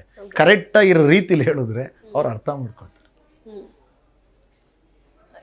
ಕುಟುಂಬಸ್ಥರು ಇರ್ಬೋದು, ನಿಮ್ಮ ಫ್ಯಾಮಿಲಿ ಮೆಂಬರ್ಸ್ ಎಷ್ಟು ಸ್ಯಾಟಿಸ್ಫೈ ಆಗಿದ್ದಾರೆ, ಎಷ್ಟು ಖುಷಿಯಾಗಿರ್ತಾರೆ ನೀವು ಪ್ರತಿ ಪ್ರಾಜೆಕ್ಟ್ ಒಬ್ಬೊಬ್ಬರು ಬಿಗ್ ಸ್ಟಾರ್ ಜೊತೆ ಸ್ಕ್ರೀನ್ ಶೇರ್ ಮಾಡಬೇಕಾದ್ರೆ, ಸಿನಿಮಾ ರಿಲೀಸ್ ಆಗೋ ಟೈಮಲ್ಲಿ ಇರ್ಬೋದು? ಮೇಡಮ್ ಖುಷಿ ಇಲ್ಲ ಮೇಡಮ್ ಯಾರಿಗೂ. ಯಾಕೆ ಅಂದರೆ ನಿನಗಲ್ಲ ಈ ಪಾತ್ರಗಳು, ನಿನಗೆ ಬೇರೆನೇ ಕೊಡಬೇಕು ಅಂತಾರೆ ಅವರು. ಬಟ್ ಕೆಲವೊಂದು ಸಲ ಒಪ್ಕೊಳ್ಳಿಲ್ಲ ಅಂತ ಅಂದರೆ ನನ್ನ ಹೊಟ್ಟೆನೂ ತುಂಬಲ್ಲ, ನನ್ನ ಮನೆ ಹೊಟ್ಟೆನೂ ತುಂಬಲ್ಲ. ಯಾಕಂದರೆ ನಾವೆಲ್ಲ ಏನು ಜೀವನದಲ್ಲಿ ಇನ್ನೂ ಏನು ಕಡಿದು ಗುಡ್ಡೆ ಹಾಕಿಲ್ಲ, ಹೋಗ್ತಾ ಇದ್ದೀವಿ ಇನ್ನೂ. ಸೊ ನಾನು ನನ್ನ ಸ್ವಾರ್ಥಕ್ಕೆ ಅಥವಾ ನಾನು ಕೊಟ್ಟರೆ ಅದೇ ಮಾಡೋದು ಇಲ್ಲ ಮಾಡೋದೇ ಇಲ್ಲ ಅಂತ ಬಂದುಬಿಟ್ರೆ ನನ್ನ ಮನೇಲಿ ಉಪವಾಸ ಇರ್ತಾರೆ. ಸೊ ಹಾಗಾಗಿ ನಾನು ಮಾಡ್ತೀನಿ, ಬಟ್ ನನ್ನ ಮನೇಲಿ ಯಾರಿಗೂ ಸ್ಯಾಟಿಸ್ಫ್ಯಾಕ್ಷನ್ ಇಲ್ಲ, ಬಜರಂಗಿ ಬಿಟ್ಟರೆ. ಸೊ ಸ್ಟ್ರಗಲ್ ಡೇಸ್ ಅನ್ನೋವಂಥದ್ದು ಆರ್ಟಿಸ್ಟ್ಗಳ ಲೈಫಲ್ಲಿ ಇರುತ್ತೆ. ನಿಮ್ಮ ಲೈಫಲ್ಲಿ ಸ್ಟ್ರಗಲ್ ಡೇಸ್ ಇತ್ತಾ? ಫೇಸ್ ಮಾಡಿದ್ದೀರಾ? ಅಥವಾ ಎಲ್ಲ ಬ್ರೆಡ್ ಬಟರ್ ಎಲ್ಲ ಚೆನ್ನಾಗಿದ್ದು ಅದನ್ನು ನೋಡಿದ್ದೀನಿ, ಇದನ್ನು ನೋಡಿದ್ದೀನಿ. ನಾವೆಲ್ಲ ಓದಿದ್ದು ಊಟಿಲೇ ಮೇಡಮ್. ನಮ್ಮಪ್ಪ ಊಟಿ ಬೋರ್ಡಿಂಗ್ ಸ್ಕೂಲಿಗೆ ತಗೊಂಡೋಗಿ ಸೇರಿಸ್ಬಿಟ್ರು. ಕೊತಿಗಿರಿ ಅಂತ ಸೆಂಟ್ ಜೂಡ್ಸ್ ಪಬ್ಲಿಕ್ ಸ್ಕೂಲ್ ಅಂತ ಇದೆ, ಅಲ್ಲಿಗೆ ತಗೊಂಡೋಗಿ ಸೇರಿಸೋದು ನಾನು ನಮ್ಮ ಅಣ್ಣ. ಆಮೇಲೆ ನಮ್ಮ ತಂದೆ ಲಾಸ್ ಆದರು, ಕೈ ಕಟ್ಟಾಯಿತು, ಕೆಲಸಗಳಿರಲಿಲ್ಲ, ಇಬ್ಬರೂ ಅಲ್ಲಿ ಓದ್ಸೋಕ್ಕಾಗಲ್ಲ ಅಂದ್ಬಿಟ್ಟು ಕರ್ಕೊಬರೋಕೆ ಇದು ಮಾಡಿದ್ರು. ಬಟ್ ಆ ಸಂಸ್ಥೆ ನಮ್ಮ ಅಣ್ಣನ ಇಟ್ಕೊಳ್ತು. ICSE ಸಿಲೆಬಸ್ಸು 10th ಓದ್ತಿದ್ರು ನಮ್ಮ ಅಣ್ಣ ಅವಾಗ. ಇವ್ರನ್ನ ಕರ್ಕೊಂಡೋದ್ರೆ ಇವ್ರ ಭವಿಷ್ಯ ಹಾಳಾಗುತ್ತೆ, ಇವರೊಬ್ಬರನ್ನ ಬಿಡಿ ನಾವೇ ಓದಿಸ್ತೀವಿ ಅಂತ ಅವ್ರನ್ನ ಓದಿಸಿದ್ರು. ನನ್ನನ್ನು ಕರ್ಕೊಬಂದು ಚಂದ್ರಾಪಟ್ಟಣ ಸ್ಕೂಲಲ್ಲಿ ಹಾಕಿದ್ರು. ಅಲ್ಲಿಂದ 7ನೇ ಕ್ಲಾಸ್ವರೆಗೂ ನಾನು ಅಲ್ಲಿ ಓದಿದ್ದು, 7th ಸ್ಟ್ಯಾಂಡರ್ಡ್ವರೆಗೂ. ಅಲ್ಲೆಲ್ಲ ಬೆಳಗ್ಗೆ ಎದ್ರೆ ಬ್ರೆಡ್ ಬಟರ್ ಜಾಮೆ ತಿಂತಿದ್ದಿದ್ದು, ಜೀವನ ಹಂಗೆ ಇತ್ತು. ಸಖತ್ ಅಂದರೆ ಸಖತ್ ಲಕ್ಸುರಿ ಸ್ಕೂಲ್. ಅಲ್ಲಿಂದ ಇಲ್ಲಿಗೆ ಬಂದರೆ ನಮ್ಮಮ್ಮ ಮುದ್ದೆಗೆ ಮೆಂತ್ಯ, ಬೆಳ್ಳುಳ್ಳಿ ಇವೆಲ್ಲ ಮಿದ್ಬಿಟ್ಟು, ಒಂದು ಮೆಣ್ಸಿಕಾಯಿ ಮಿದ್ಬಿಟ್ಟು ಉಪ್ಪು ಖಾರ ಹಾಕ್ಬಿಟ್ಟು ಮಿದ್ಬಿಟ್ಟು ಕೊಡೋರು. ನನಗೆ ಗೊತ್ತಿಲ್ಲದೆ ಒಂದಿನ ಅಗದ್ಬಿಟ್ಟೆ, ಏನಿದು ಇದೊಳ್ಳೆ ಏನೋ ಸ್ವೀಟ್ ಥರ ಐತಲ್ಲ ಅಂತ. ಮೆಣ್ಸಿನ್ಕಾಯಿ ಸಿಕ್ಬಿಡ್ತು ನನಗೆ. ಸೊ ಹಂಗೆ ಇದ್ಯಾವ್ದು ಗುರು ಇದು, ಈ ಥರ ಎಲ್ಲ ಮಾಡ್ತಾರೆ. ನಮ್ಮ ತಂದೆ ಲಾಸ್ ಆಗ್ಬಿಟ್ಟಿದ್ರು, ಊರು ಆಚೆ ಇದ್ವಿ. ಅಂದರೆ ಒಂದು ನಾರ್ಮಲ್ ಹಂಚಿನ ಮನೆಗಳು ಅವಾಗೆಲ್ಲ, ತುಂಬ ಬಿಲ್ಡಿಂಗ್ ಥರ ಇರಲಿಲ್ಲ, ಹಂಚಿನ ಮನೆಗಳು. ಅದನ್ನು ಕಟ್ಟೋಕ್ಕಾಗ್ದಲ್ಲ ಊರಾಚೆ ಇದ್ವಿ, ಅಷ್ಟು ಲಾಸ್ ಆಗ್ಬಿಟ್ಟಿದ್ರು. ಸೊ ಆವಾಗ ಮುದ್ದೆನೇ ಗಟ್ಟಿ ನಮಗೆ. ಸ್ಕೂಲಿಗೂ ಅದನ್ನೇ ತಗೊಂಡೋಗ್ತಿದ್ದೆ. ನಾನು ಯಾರ ಫ್ರೆಂಡ್ಸ್ ಜೊತೆನೂ ಕೂತ್ಕೊಂಡು ಒಂದಿನೂ ಸ್ಕೂಲ್ ಲೈಫಲ್ಲಿ ಊಟ ಮಾಡಿಲ್ಲ, ಮುಚ್ಕೊಂಡು ಊಟ ಮಾಡಿದ್ದೆ ನಾನು. ಯಾರಿಗೂ ಕಾಣಿಸ್ಬಾರ್ದು ನಾನು ಏನು ತಿಂತಿದ್ದೀನಿ. ಫ್ರೆಂಡ್ಸ್ ಸರ್ಕಲ್ ಅನ್ನೋದು ಲಿಮಿಟೆಡ್ ಇತ್ತಾ ನಿಮಗೆ? ಇಲ್ಲ, ಫ್ರೆಂಡ್ಸ್ ಸರ್ಕಲ್ ಚೆನ್ನಾಗೇ ಇತ್ತು, ಬಟ್ ತುಂಬ ಆ ಥರ ಇಲ್ಲ. ಒಂದು 10-15 ಜನ ಫ್ರೆಂಡ್ಸ್. ಸೊ ಈ ಪಾರ್ಟಿ, ಈ ಫ್ರೀಕ್ ಅನ್ನೋಂಥದ್ದೆಲ್ಲ ನೀವು ಯಾವಾಗ ಅಭ್ಯಾಸ ಮಾಡ್ಕೊಂಡು? ಮೇಡಮ್ ಇವತ್ತಿಗೂ ಇಲ್ಲ ಅದು. ಓಕೆ. ನನಗೆ ಭಾಳಷ್ಟು ಕಡಿಮೆ ಪಾರ್ಟೀಸು, ಮತ್ತೊಂದು ಇನ್ನೊಂದು. ನಾನು ಆ ಥರ ಪಾರ್ಟಿ ನೋಡಿದ್ದೆ, ಅದು ಗೊತ್ತಾ, ನಮ್ಮ ಸಲ್ಲರ್ ಸಕ್ಸಸ್ ಪಾರ್ಟಿ. ಓಹೋ ಹಿಂಗಿರುತ್ತೋ ಗುರು ಪಾರ್ಟಿ ಅಂದರೆ ಅದೇ ನೋಡಿದ್ದೀನಿ, ಅದು ನೋಡಿ ಹೋಗಿಲ್ಲ. ಹುಡುಗರಂದ್ರೆ ಯೂಶಲಿ ಬಂಕ್ ಹಾಕೋದಿರ್ಬಹುದು, ಲೈಕ್ ಫುಲ್ ಮಾಸ್ ಆಗಿರ್ತಾರೆ, ಯಾವುದಕ್ಕೂ ಕೇರ್ ಮಾಡಲ್ಲ, ದಿಲ್ದಾರ್ ಆಗಿರೋವಂಥದ್ದು. ನೀವು ಆ ರೀತಿ ಎಂಜಾಯ್ ಮಾಡಿದ್ದೀರಾ? ಲಿಮಿಟೆಡ್ ಅಲ್ಲಿ ಬೌಂಡ್ರಿ ಹಾಕೊಂಡಿದ್ರ? ಬಂಕ್ ಹಾಕಕ್ಕೆ ಆಗ್ತಿರ್ಲಿಲ್ಲ. ನಮ್ಮಪ್ಪ ಅಲ್ಲಿಂದಾನೆ ಎಡಮಟ್ಟೆ ತಂದ್ಬಿಡೋರು. ಮಾಸ್ ಆಗಿದ್ದೆ ಮೇಡಮ್, ಮಾಸ್ ಆಗಿದ್ದೆ ಎಲ್ಲ ವಿಚಾರದಲ್ಲೂ ಸರಿಯಾಗೇ ಇದ್ವಿ ನಾವು. ಮಾಸ್ ಆಗಿದ್ರೆ ಎಷ್ಟು ಪ್ರಪೋಸಲ್ಸ್ ಬಂದಿತ್ತು ನಿಮಗೆ? ನಾನು ನೋಡಿದ್ರೆ ಗೊತ್ತಿರಲಿಲ್ಲ ಅಂತಿದ್ದೀನಿ, ಯಾರೂ ಗೊತ್ತಿರಲಿಲ್ಲ ನನ್ನ ಹತ್ರ. ಎಷ್ಟೋ ಜನ ಹೇಳಿದ್ದಾರೆ, ನನ್ನ ಕ್ಲೋಸ್ ಫ್ರೆಂಡ್ಸ್ಗಳೇ, ನನ್ನ ಕ್ಲಾಸ್ಮೇಟ್ಸ್ಗಳು, ಎಲ್ಲೋ ನೀನು ನೋಡಿದ್ರೆ ಭಯ ಆಗುತ್ತೆ ಕಣ ಅಂತ ಅಂದಿರು ಹುಡುಗಿರುಗಳು. ಹಾಗೆ ಸೊ ಯಾರು ಡೈರೆಕ್ಟಾಗಿ ಬಂದು ಪ್ರಪೋಸೇ ಮಾಡಿಲ್ಲ ನಿಮಗೆ? ನಾನು ಹೋಗಿ ಒಂದು 2-3 ಜನಕ್ಕೆ ಪ್ರಪೋಸ್ ಮಾಡಿ, ಅವರು ಉಳಿದೆಲ್ಲ ಹೋದ್ರತ್ಲಿಗೆ ಚೆನ್ನಾಗಿರಲಿ ಅಷ್ಟೇ, ಅವನ್ನೆಲ್ಲ ಯಾಕೆ ನೆನ್ಪು ಮಾಡ್ಕೊಳ್ಳೋದು. ಅದು ನಮ್ಮ ಕ್ಯಾಮ್ರಾಮನ್ ಎಂಜಾಯ್ ಮಾಡ್ತಾ ಇದ್ದಾರೆ ನಿಮ್ಮ ಕಥೆನ. ಹೌದಾ? ಅವರೇ ಕೇಳಿದ್ ನನಗೆ ಬ್ರೇಕಪ್ ಸ್ಟೋರಿ. ಅದಕ್ಕೆ ನನಗೆ ಡೌಟ್ ಬಂತು, ಏನಾದ್ರು ಇರ್ಬೋದಾ ಮಿಸ್ಟರ್ ರಾಜ್ ಅವ್ರದ್ದು ಅಂತ. ಇದೆ ಅದನ್ನೇನು ಮುಚ್ಚಿಡೋದಲ್ಲಿ ಇದೆ. ನಾವು ಅವ್ರಗಳಂಗೆ ನಾವೂ ಎಂಜಾಯ್ ಮಾಡಿದ್ದೀವಿ. ತಾಯಿದು ಲೈಕ್ ಈ ಹೇರ್ ಸ್ಟೈಲ್ ಎಲ್ಲ ಮಿಸ್ ಮಾಡ್ಕೊಳ್ತೀರಾ ಹೇಗೆ ಅಂತ? ಈಗ ಚಿಕ್ಕ ಮಗು ಇರ್ಬೇಕಾದ್ರೆ ಸ್ಕೂಲ್ಗೆ ಹೋಗ್ಬೇಕಾದ್ರೆ ನಮ್ಮಮ್ಮ 2 ಜಡೆ ಹಾಕೋರು ಮೇಡಮ್. ನನ್ನ ಮನೇಲಿದೆ, ನನಗೂ ನಮ್ಮ ಅಣ್ಣಂಗೂ ಈ ಥರ 2 ಜಡೆ, ಮಕ್ಳು ಹೆಣ್ಮಕ್ಳು ಹಾಕ್ತಾರಲ್ಲ, ಹಂಗೆ ಹಾಕಿ ಕಳ್ಸು. ಅಂದ್ರೆ ನಿಮ್ಗೆ ಡ್ರೆಸ್ ಅಪ್ ಮಾಡ್ತಿದ್ರ ಹೆಣ್ಮಗು ತರ ಏನಾದ್ರು? ಇಲ್ಲ ಹಂಗಿಲ್ಲ, ಜುಟ್ಟು ಮಾತ್ರ ಆ ಥರ ಹಾಕಿ ಕಳ್ಸೋರು. ಈ ಸ್ಕೂಲ್ ಆಕ್ಟಿವಿಟೀಸ್ ಎಲ್ಲ ಎಷ್ಟು ಆಕ್ಟಿವ್ ಆಗಿರ್ತಿದ್ರಿ? ಈ ಡ್ಯಾನ್ಸ್ ಪ್ರೋಗ್ರಾಮ್, ಕರಾಟೆ ಇರಬಹುದು, ಒಂದಷ್ಟು ಬೇರೆ ಬೇರೆ ಆಕ್ಟಿವಿಟೀಸ್ ಅಂತ ಇರ್ತೀವಿ. ಸ್ಪೋರ್ಟ್ಸ್, ಕರಾಟೆ ಇರಲಿಲ್ಲ ಅವಾಗ. ಆ್ಯಕ್ಚುಲಿ ಅವಾಗೆಲ್ಲ ಯಾರೋ ಈ ತುಂಬ ದೊಡ್ಡ ಬೆಂಗಳೂರು, ಮೈಸೂರು ಅಲ್ಲಿತ್ತು ಕರಾಟೆ. ಊರುಗಳಲ್ಲೆಲ್ಲ ಕರಾಟೆ ಇರಲಿಲ್ಲ, ಮತ್ತು ಕರಾಟೆ ಅಷ್ಟು ರೀಚು ಆಗಿರಲಿಲ್ಲ. ಅಲ್ಲಿ RSS ಅವರು ಇವ್ರು ಮಾಡ್ತಿದ್ರು, ಬಿಟ್ಟರೆ ನಮಗೆಲ್ಲ ಇಲ್ಲ. ಬಟ್ ಸ್ಪೋರ್ಟ್ಸಲ್ಲಿ ನಾನು ಆ್ಯಕ್ಚುಲಿ ವಾಲಿಬಾಲ್ ಪ್ಲೇಯರ್. ನಾನು ನ್ಯಾಷನಲ್ಸ್ 2 ಸಲ ಆಡಿದ್ದೀನಿ. ಜೂನಿಯರ್ ಇಂಡಿಯಾ ಕ್ಯಾಂಪ್ 1 ಸಲ ಹೋಗ್ಬಂದಿದ್ದೀನಿ. ನಂದು ಲಿಗಮೆಂಟ್ ಟೇರ್ ಆಗಿ ಅದರಿಂದ ಹೊರಗಡೆ ಬಂದೆ. ನಾನು ಇನ್ಸ್ಪೆಕ್ಟ್ರು ಆಗಬೇಕು ಅಂತ ಕನ್ಸಿಟ್ಕೊಂಡು ಅಯ್ಯೋ ಅದರಿಂದ ಒಂದು ಬಿದ್ದಿದ್ದೀನಿ ಮೇಡಮ್ ಯಾಕೆ ಕೇಳ್ತೀರ. ಸೊ ಇನ್ಸ್ಪೆಕ್ಟರ್ ಆಗ್ಬೇಕು ಅನ್ಕೊಂಡವ್ರು ಈ ಕಡೆ ಸಿನಿಮಾ ಇಂಡಸ್ಟ್ರಿಗೆ ಅದನ್ನೇ ಅದಕ್ಕೂ ಒಂದು ಇದೆ, ತುಂಬ ಒಳ್ಳೆ ಕಥೆನೇ ಇದೆ ಅದು. ನಾನು ಆ್ಯಕ್ಚುಲಿ ಇಲ್ಲಿ ಚಂದನ ಟೆಲಿವಿಷನ್ ಇದೆ ಗೊತ್ತಾ, ಅದ್ರ ಎದುರುಗಡೆ CQL ಅಂತ ಡಿಫೆನ್ಸ್ ಲ್ಯಾಂಡ್ ಇದೆ, ಅಲ್ಲಿಗೆ ನಾನು ಗೆಸ್ಟ್ ಪ್ಲೇಯರ್ ಆಗಿ ಆಡ್ತಿದ್ದೆ ವಾಲಿಬಾಲ್ ಮಿಲ್ಟ್ರಿ. ಇದಕ್ಕೆ ಬೆಳಗಿನ ಜಾವ ನಾನು ಬತ್ತಿದ್ದೆ ಎಲ್ಲಿ ಗೊತ್ತಾ, ಇಲ್ಲಿಂದ ಗೊತ್ತಾ, ದುಮ್ಸಂದ್ರ ಅಂತ ವೈಟ್ ಫೀಲ್ಡ್ ಬಿಟ್ಟು ಮುಂದೆ ಅಲ್ಲಿಂದ ಬರ್ಬೇಕಾಯ್ತು ನಾನು. ಆವಾಗ ಎಷ್ಟು 25-30 ರೂಪಾಯಿನೋ ಪಾಸು. ಆ ಪಾಸ್ ನಾನು ಹೆಂಗೆ ತಗೋತಿದ್ದೆ ಅಂದರೆ, ನಮ್ಮ ಅತ್ತೆ ಮಗ 10 ರೂಪಾಯಿ ಕೊಡೋನು ನನಗೆ ಬೆಳಗ್ಗೆ. 10 ರೂಪಾಯಿ ಕೊಟ್ಟರೆ ಅವನು ಈ ಬಸ್ ಹತ್ರ ಯಾರಾದರೂ ಅರ್ಲಿ ಮಾರ್ನಿಂಗು ಸಿಟಿಗೆ ಹೋಗಿ ಬರೋರು, ಈ ಹೂವು ಅದು ಇದು ವ್ಯಾಪಾರ ಮಾಡ್ತಾರಲ್ಲ, ಅವ್ರು ಪಾಸ್ ತಗೊಳ್ತಾರೆ. ಅವ್ರು ಏನು ಮಾಡೋರು 5 ರೂಪಾಯಿ ಕೊಡೋರು ಪಾಸು. ನಾನು ಅವ್ರಿಗೆ 5 ರೂಪಾಯಿ ಕೊಟ್ಟು ಪಾಸ್ ತಗೊಂಡಿದ್ದೆ. ಆ ಪಾಸಲ್ಲಿ ಬರಿವೆ ನಾನು. ಇದು ನೋಡೋಕ್ಕಾಗ್ದಲ್ಲೇ ಈಗಲೂ ಇದ್ದಾನೆ ರಾಜು ಅಂತ, ಅಲ್ಲೇವನೇ ಅವನು. ಮೇಡಮ್ ನಾನು ಪ್ರತಿದಿನ 50 ರೂಪಾಯಿ ಕೊಡೋಕೆ ಸ್ಟಾರ್ಟ್ ಮಾಡಿ, ನೀನು ನನಗೆಲ್ಲ ತಗೋಬೇಡ, ಅವನ ಜೊತೆ ನಾನು ವಾಲಿಬಾಲ್ ಆಡ್ತಿದ್ದೆ, ನೀನು ತಗೋಬೇಡ, ತಗೋ 50 ರೂಪಾಯಿ ಅಂತ ಡೈಲಿ ಕೊಡೋನು. 1 ವರ್ಷ ಕೊಟ್ಟವನು ಅವನು. 25-30 ರೂಪಾಯಿ ಪಾಸ್ ಕೊಟ್ಬಿಟ್ಟು 10 ರೂಪಾಯಿಗೆ ಒಂದು ಪಪ್ಸು ಒಂದು ಬನ್ ತಗೊಂಡು ಅದನ್ನು ಬನ್ನ ಪಕ್ಕಳ ಮಾಡಿ ಅದ್ರ ಮಧ್ಯದಲ್ಲಿ ಪಪ್ಸ್ ಇಟ್ಟು ಚೆನ್ನಾಗಿ ಹಮ್ಕಿ ತಿಂದು 1 ಲೀಟ್ರ್ ನೀರು ಘಟ ಅಂತ ಕುಡಿದ್ಬಿಡುವೆ. ಅದೇ ಅವತ್ತಿನ ದಿನ ಊಟ. ಅಲ್ಲಿಂದ ಇಲ್ಲಿಗೆ ಕ್ಯಾಂಪಿಗೆ ಇದು ಗೇಮಿಗೆ ಬಂದರೆ 2 ರೂಪಾಯಿ ಕೂಪನ್ ಕೊಡೋರು ಅವರು. ಇಷ್ಟೇ ಮೇಡಮ್. ನನ್ನ ಮಗಳು ತಿನ್ನಲ್ಲ ಅಷ್ಟ, ನನ್ನ ಮಗಳು ಇನ್ನೂ ಜಾಸ್ತಿನೇ ತಿಂತಾರೆ. ಇಷ್ಟು ಕೇಸರಿ ಬಾತು, ಇಷ್ಟು ಉಪ್ಪಿಟ್ಟು, ಇಷ್ಟೇ. ನಮ್ಮನ್ನು ಹರಿಸೋರು 1 ಗಂಟೆ ಮಧ್ಯಾಹ್ನದವರೆಗೂ, ಬೆಳಗ್ಗೆ 6 ಗಂಟೆಗೆ ಸ್ಟಾರ್ಟ್ ಮಾಡಿದ್ರು ಪ್ರಾಕ್ಟೀಸು, 1 ಗಂಟೆವರೆಗೂ ಆಡಬೇಕಾಯ್ತು. ಅದ್ರ ಜೊತೆ ಈ ಸೀನಿಯರ್ಸು ಚಡ್ಡಿ ಹೋಗಿ, ಶೂಸ್ ಹೋಗಿ, ಆ ಬಟ್ಟೆ ಹೋಗಿ, ಇವು ಬೇರೆ ಅವೆಲ್ಲ ಇತ್ತು. ಅವೆಲ್ಲ ಮಾಡೇ ಬರ್ಬೇಕಾಯ್ತು. ಇಲ್ಲಾಂದ್ರೆ ನಾಳೆ ಬೆಳಗ್ಗೆ ಕೋರ್ಟ್ ಒಳಗಡೆ ಆಡಕ್ಕೆ ಬಿಡಲ್ಲ. ದೈ ನೀನು ಹಂಗೆ ಬಿಟ್ಟು ಚಡ್ಡಿನ ಹೋಗಿ ನೀನು ಹೊರಗಡೆ ಅನ್ನೋದು. ಇಲ್ಲ ಅದು ಕಾಲೇಟಾಗಿ ಬಿಟ್ಟೆ. ಆಮೇಲೆ ಮನೆಗೆ ಹೋಗೋಕ್ಕಾಗ್ದಲೇ ಮೆಜೆಸ್ಟಿಕಲ್ಲಿ ಒಂದು 2 ತಿಂಗಳು ಇದ್ದು, ಕೂದಲೆಲ್ಲ ಗಂಟು ಬಂದು, ಅಯ್ಯೋ ಅದೇನೇನೋ ಬಿಡಿ, ಅವೆಲ್ಲ ಹೇಳಕ್ಕೆ ಕೇಳೋದು. ಮನೆಗೆ ಹೋದ್ರೆ ನಮ್ಮ ಅಪ್ಪ ಎಲ್ಲಿ ಹೊಡಿತಂತ ಹೋಗೇ ಇರಲಿಲ್ಲ. ಆಮೇಲೆ ಮಣ್ಣ ಕರ್ಕೊಂಡೋಗಿ ಬಟ್ಟೆ ಎಲ್ಲ ತುಂಬ ಸ್ಟ್ರಿಕ್ಟ್ ನಮ್ಮಪ್ಪ. ನನ್ನ 2 ವರ್ಷದವ್ರು ನಮ್ಮಪ್ಪ. ಧ್ವನಿನೂ ಹಂಗೆ ಇದೆ. ನಾನು 2 ಕೈ ಸೇರಿಸಿದ್ರೆ ನಮ್ಮ ಅಪ್ಪನ 1 ಕೈ. ಇಡೀ ನನ್ನ ಫ್ಯಾಮಿಲಿ ನಮ್ಮ ಅಪ್ಪನ ಕಂಡ್ರೆ ಎದುರ್ಕೋತಾರೆ. ಇಡೀ ಟೋಟಲ್ ನಮ್ಮ ಫ್ಯಾಮಿಲಿ ಎಷ್ಟು ಜನ ಅವ್ರು ನೆಂಟರು ಅಷ್ಟು ಜನ ಎದುರ್ಕೋತಾರೆ. ಆ ಥರ ತುಂಬ ಸ್ಟ್ರಿಕ್ಟು. ಜಗಳ ಮಾಡಿ ಮಾತು ಬಿಟ್ಟಿದ್ದು ಉಂಟಾ ತಂದೆ ಜೊತೆ? ಅವೆಲ್ಲ ಇರುತ್ತವೆ, ಇರುತ್ತೆ ಕಾಮನ್. ತಂದೆ ಮಗನ ಜೊತೆ ಎಸ್ಪೆಷಲ್ ತುಂಬಾ ಇರುತ್ತೆ. ಹಾಗಾಗಿ ನಿಮ್ ಸೀರಿಯಸ್ ಆಗಿ ಏನಾದ್ರು ಒಂದಷ್ಟು ವರ್ಷ ತಿಂಗಳು ಗ್ಯಾಪ್ ಆಗಿದೆಯಾ? ಹೌದು ಮೇಡಮ್. ಈಗಲೂ ನಮ್ಮ ಅಪ್ಪನ ನಾನು ಮಾತಾಡಿಸ್ತಾ ಇಲ್ಲ. ಈಗಲೂ ಮಾತಾಡಿಸ್ತಿಲ್ವಾ? ಯಾವ ಕಾರಣಕ್ಕೆ? ಕಾರಣ ಒಂದೇ ಮೇಡಮ್, ಅವರು ಮನೆಯವ್ರ ಮಾತು ಕೇಳಲ್ಲ, ಹೊರಗಡೆಯವ್ರ ಮಾತು ಕೇಳಿ ಏನೇನೋ ಡಿಸಿಷನ್ಸ್ಗಳು ತಗೊಳ್ತಾರೆ. ಅದನ್ನು ಮಾಡಬೇಡಿ ಅಂತೀವಿ ನಾವು ಅಷ್ಟೇ. ಅವ್ರು ಕೇಳಲ್ಲ. ನನಗೂ ಅವ್ರಿಗೂ ಒಂಚೂರು ಇರ್ತಾವಲ್ಲ ಅಪ್ಪ ಮಗನ ಗಲಾಟೆ, ಆ ಥರ ಗಲಾಟೆ ಮಾತು ಬಿಟ್ಟಿದ್ದೀನಿ ಅಷ್ಟೇ. ಬಟ್ ವಿಚಾರಿಸ್ತಾ ಇರ್ತಾರೆ ಮಗ ಏನ್ ಮಾಡ್ತಿದ್ದಾರೆ. ಅವೆಲ್ಲ ನಮ್ಮ ಅಣ್ಣನ ಹತ್ರ ಕೇಳ್ತಾ ಇರ್ತಾರೆ, ನಮ್ಮ ಅಮ್ಮನ ಹತ್ರ ಕೇಳ್ತಾ ಇರ್ತಾರೆ.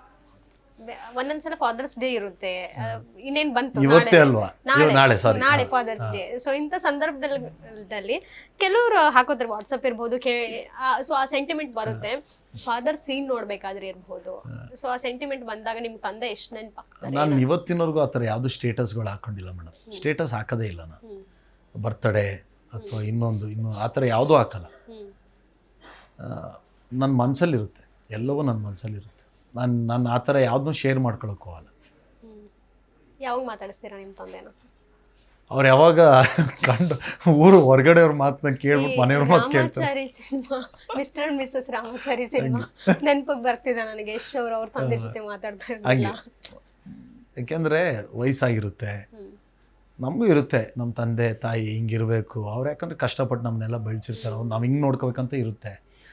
ನಾವು ಹಂಗೆ ಮಾಡಬೇಕಂಡು ನಾವು ಆ ಥರ ಮಾಡಿ ನೋಡ್ಕೊಳ್ಳೋ ಥರ ಸಂದರ್ಭದಲ್ಲಿ ಅವ್ರು ಯಾರನ್ನೋ ಮಾತು ಕೇಳಿ ಏನೋ ಮಾಡ್ಕೊಬಂದು ಆ ಸಫರ್ ಮಾಡ್ತಾರಲ್ಲ, ಅದನ್ನು ನಾವು ನೋಡೋಕ್ಕಾಗಲ್ಲ ಅಂತ ಅಷ್ಟೇ. ಚೆಲುವರಾಜ್ ಅವ್ರು ಯಾವಾಗ ಲಾಸ್ಟ್ ಮಿಸ್ಟರ್ ರಾಜ್ ಅವರು ಯಾವಾಗ ಕೊನೆಯದಾಗಿ ಕಣ್ಣೀರು ಹಾಕಿದ್ದು ಯಾವಾಗ? ಮೊನ್ನೆ ಮೇಡಮ್ ಸೀಸ್ ಕಡ್ಡಿ ಅಂತ ನಮ್ಮದೊಂದು ಸಿನಿಮಾ ರಿಲೀಸ್ ಆಗಿದೆ. ಆ ಸಿನಿಮಾ ನೋಡಿದಾಗ ನನ್ನ ಬಾಲ್ಯದ ಇದು ನೆನಪಾಯ್ತು ನನಗೆ. ಆವಾಗ ನಿಜವಾಗ್ಲೂ ನನಗೆ ನಾನೇ ಭಾವಕ ಆಗ್ಬಿಟ್ಟೆ. ಗುರು ಏನು ಗುರು ಇಷ್ಟೊಂದು ಚೆನ್ನಾಗಿದೆ. ನಮ್ಮ ಟೀಮೇ ಆ್ಯಕ್ಚುಲಿ ಮಾಡಿರೋದು, ನಮ್ಮ ಸ್ನೇಹಿತರೆ ಎಲ್ಲ ಮಾಡಿರೋದು. ಸೊ ಅವಾಗ ಅಷ್ಟೇ. ಸಿನಿಮಾ ನೋಡಿದಾಗ ಭಾವುಕರ ಆಗ್ತಾರೆ. 100 ನಾನು ಮನೇಲಿ ಕೂತ್ಕೊಂಡು ಸಿನಿಮಾ ನೋಡ್ತಿರ್ತೀನಿ.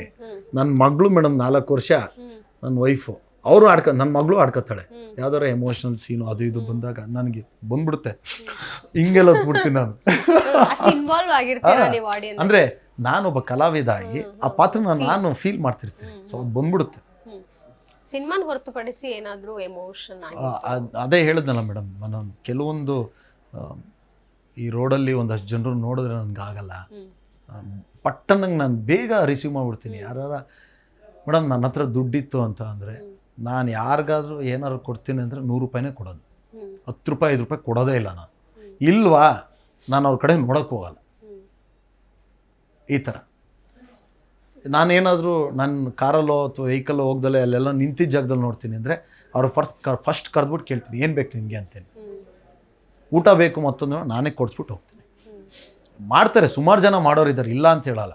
ಬಟ್ ನನ್ನ ಕೆಪಾಸಿಟಿ ಇರುತ್ತೆ ಅಷ್ಟು ಮಾಡ್ತೀನಿ. ನನ್ನ ಹತ್ರ ದುಡ್ಡಿಲ್ಲ ಅಂತಂದು ನಾನು ಇದು ಮಾಡೋಕ್ಕೋ. ಅಷ್ಟು ದಿನ ಒಂದಷ್ಟು ಈ ಹಿಂದೆ ನಾರ್ಮಲ್ ಪರ್ಸನ್ ಆಗಿದ್ರಿ, ಸ್ಟಾರ್ ಆದಮೇಲೆ ಏನು ಮಿಸ್ ಮಾಡ್ಕೊಳ್ತಾ ಇದ್ದೀರಾ ಅಂತ? ಈ ಸಣ್ಣ ಸಣ್ಣ ವಿಚಾರಗಳನ್ನ ಮಿಸ್ ಮಾಡ್ಕೊಳ್ತಾರೆ, ಮೂಮೆಂಟ್ಗಳನ್ನ. ಈ ಬಸ್ಸಲ್ಲಿ ಓಡಾಡೋದಿರ್ಬೋದು, ಫ್ರೆಂಡ್ಸ್ ಜೊತೆ ಸಾರ್ವಜನಿಕ. ಇಲ್ಲ, ಅದೆಲ್ಲ ಮಾಡ್ತಾ ಇರ್ತೀನಿ ಮೇಡಮ್, ಈಗಲೂ ಮಾಡ್ತಾ ಇರ್ತೀನಿ. ಯಾಕೆ ಅಂದರೆ ಚೆಲುವರಾಜ್ ಅಂದರೆ ರಾಜ್ ಅಂತ ನನಗಿನ್ನೂ ರೆಕಗ್ನೈಸೇಷನ್ ಸಿಕ್ಕಿಲ್ಲ. ನೀವು 10 ಜನ ಇಲ್ಲಿ ಇರ್ತಾರೆ ಅಂದ್ಕೊಳ್ಳಿ, 10 ಜನರನ್ನು ಕೇಳಿ ಇವ್ರು ಯಾರು ಗೊತ್ತಾ ಅಂದರೆ ಇಲ್ಲ ಅಂತ ತಲೆಯಲ್ಲಾಡಿಸ್ತಾರೆ. ಆ ಕೊರಗು ಇದೆ ನನಗೆ. ಆಮೇಲೆ ಹೇಳ್ಬೇಕು, ಬಜರಂಗಿ 2 ಸಿನಿಮಾ ನೋಡಿದ್ದೀರಾ, ಅದ್ರಲ್ಲಿ ವಿಲನ್ ನಾನೇ. ವೇದ ನೋಡಿದ್ದೀರಾ, ಅದರಲ್ಲಿ ವಿಲನ್ ನಾನೇ. ಸಲಾರ್ ನೋಡಿದ್ರೆ ಅದರಲ್ಲೊಂದು ಕ್ಯಾರೆಕ್ಟರ್ ಮಾಡಿದ್ದೀನಿ, ಅದ್ರಲ್ಲಿ ನೋಡಿದ್ದೀರಾ ಅಂತ ನಾನು ಹೇಳ್ಕೋಬೇಕು. ಇಲ್ಲಿವರೆಗೂ ನನಗೆ ರೆಕಗ್ನೈಸೇಷನ್ ಅನ್ನೋ ಸಿಕ್ಕಿಲ್ಲ. ಒಂದು ಕಡೆ ಅಡ್ವಾಂಟೇಜು, ಒಂದು ಕಡೆ ನೋವು ಇದೆ.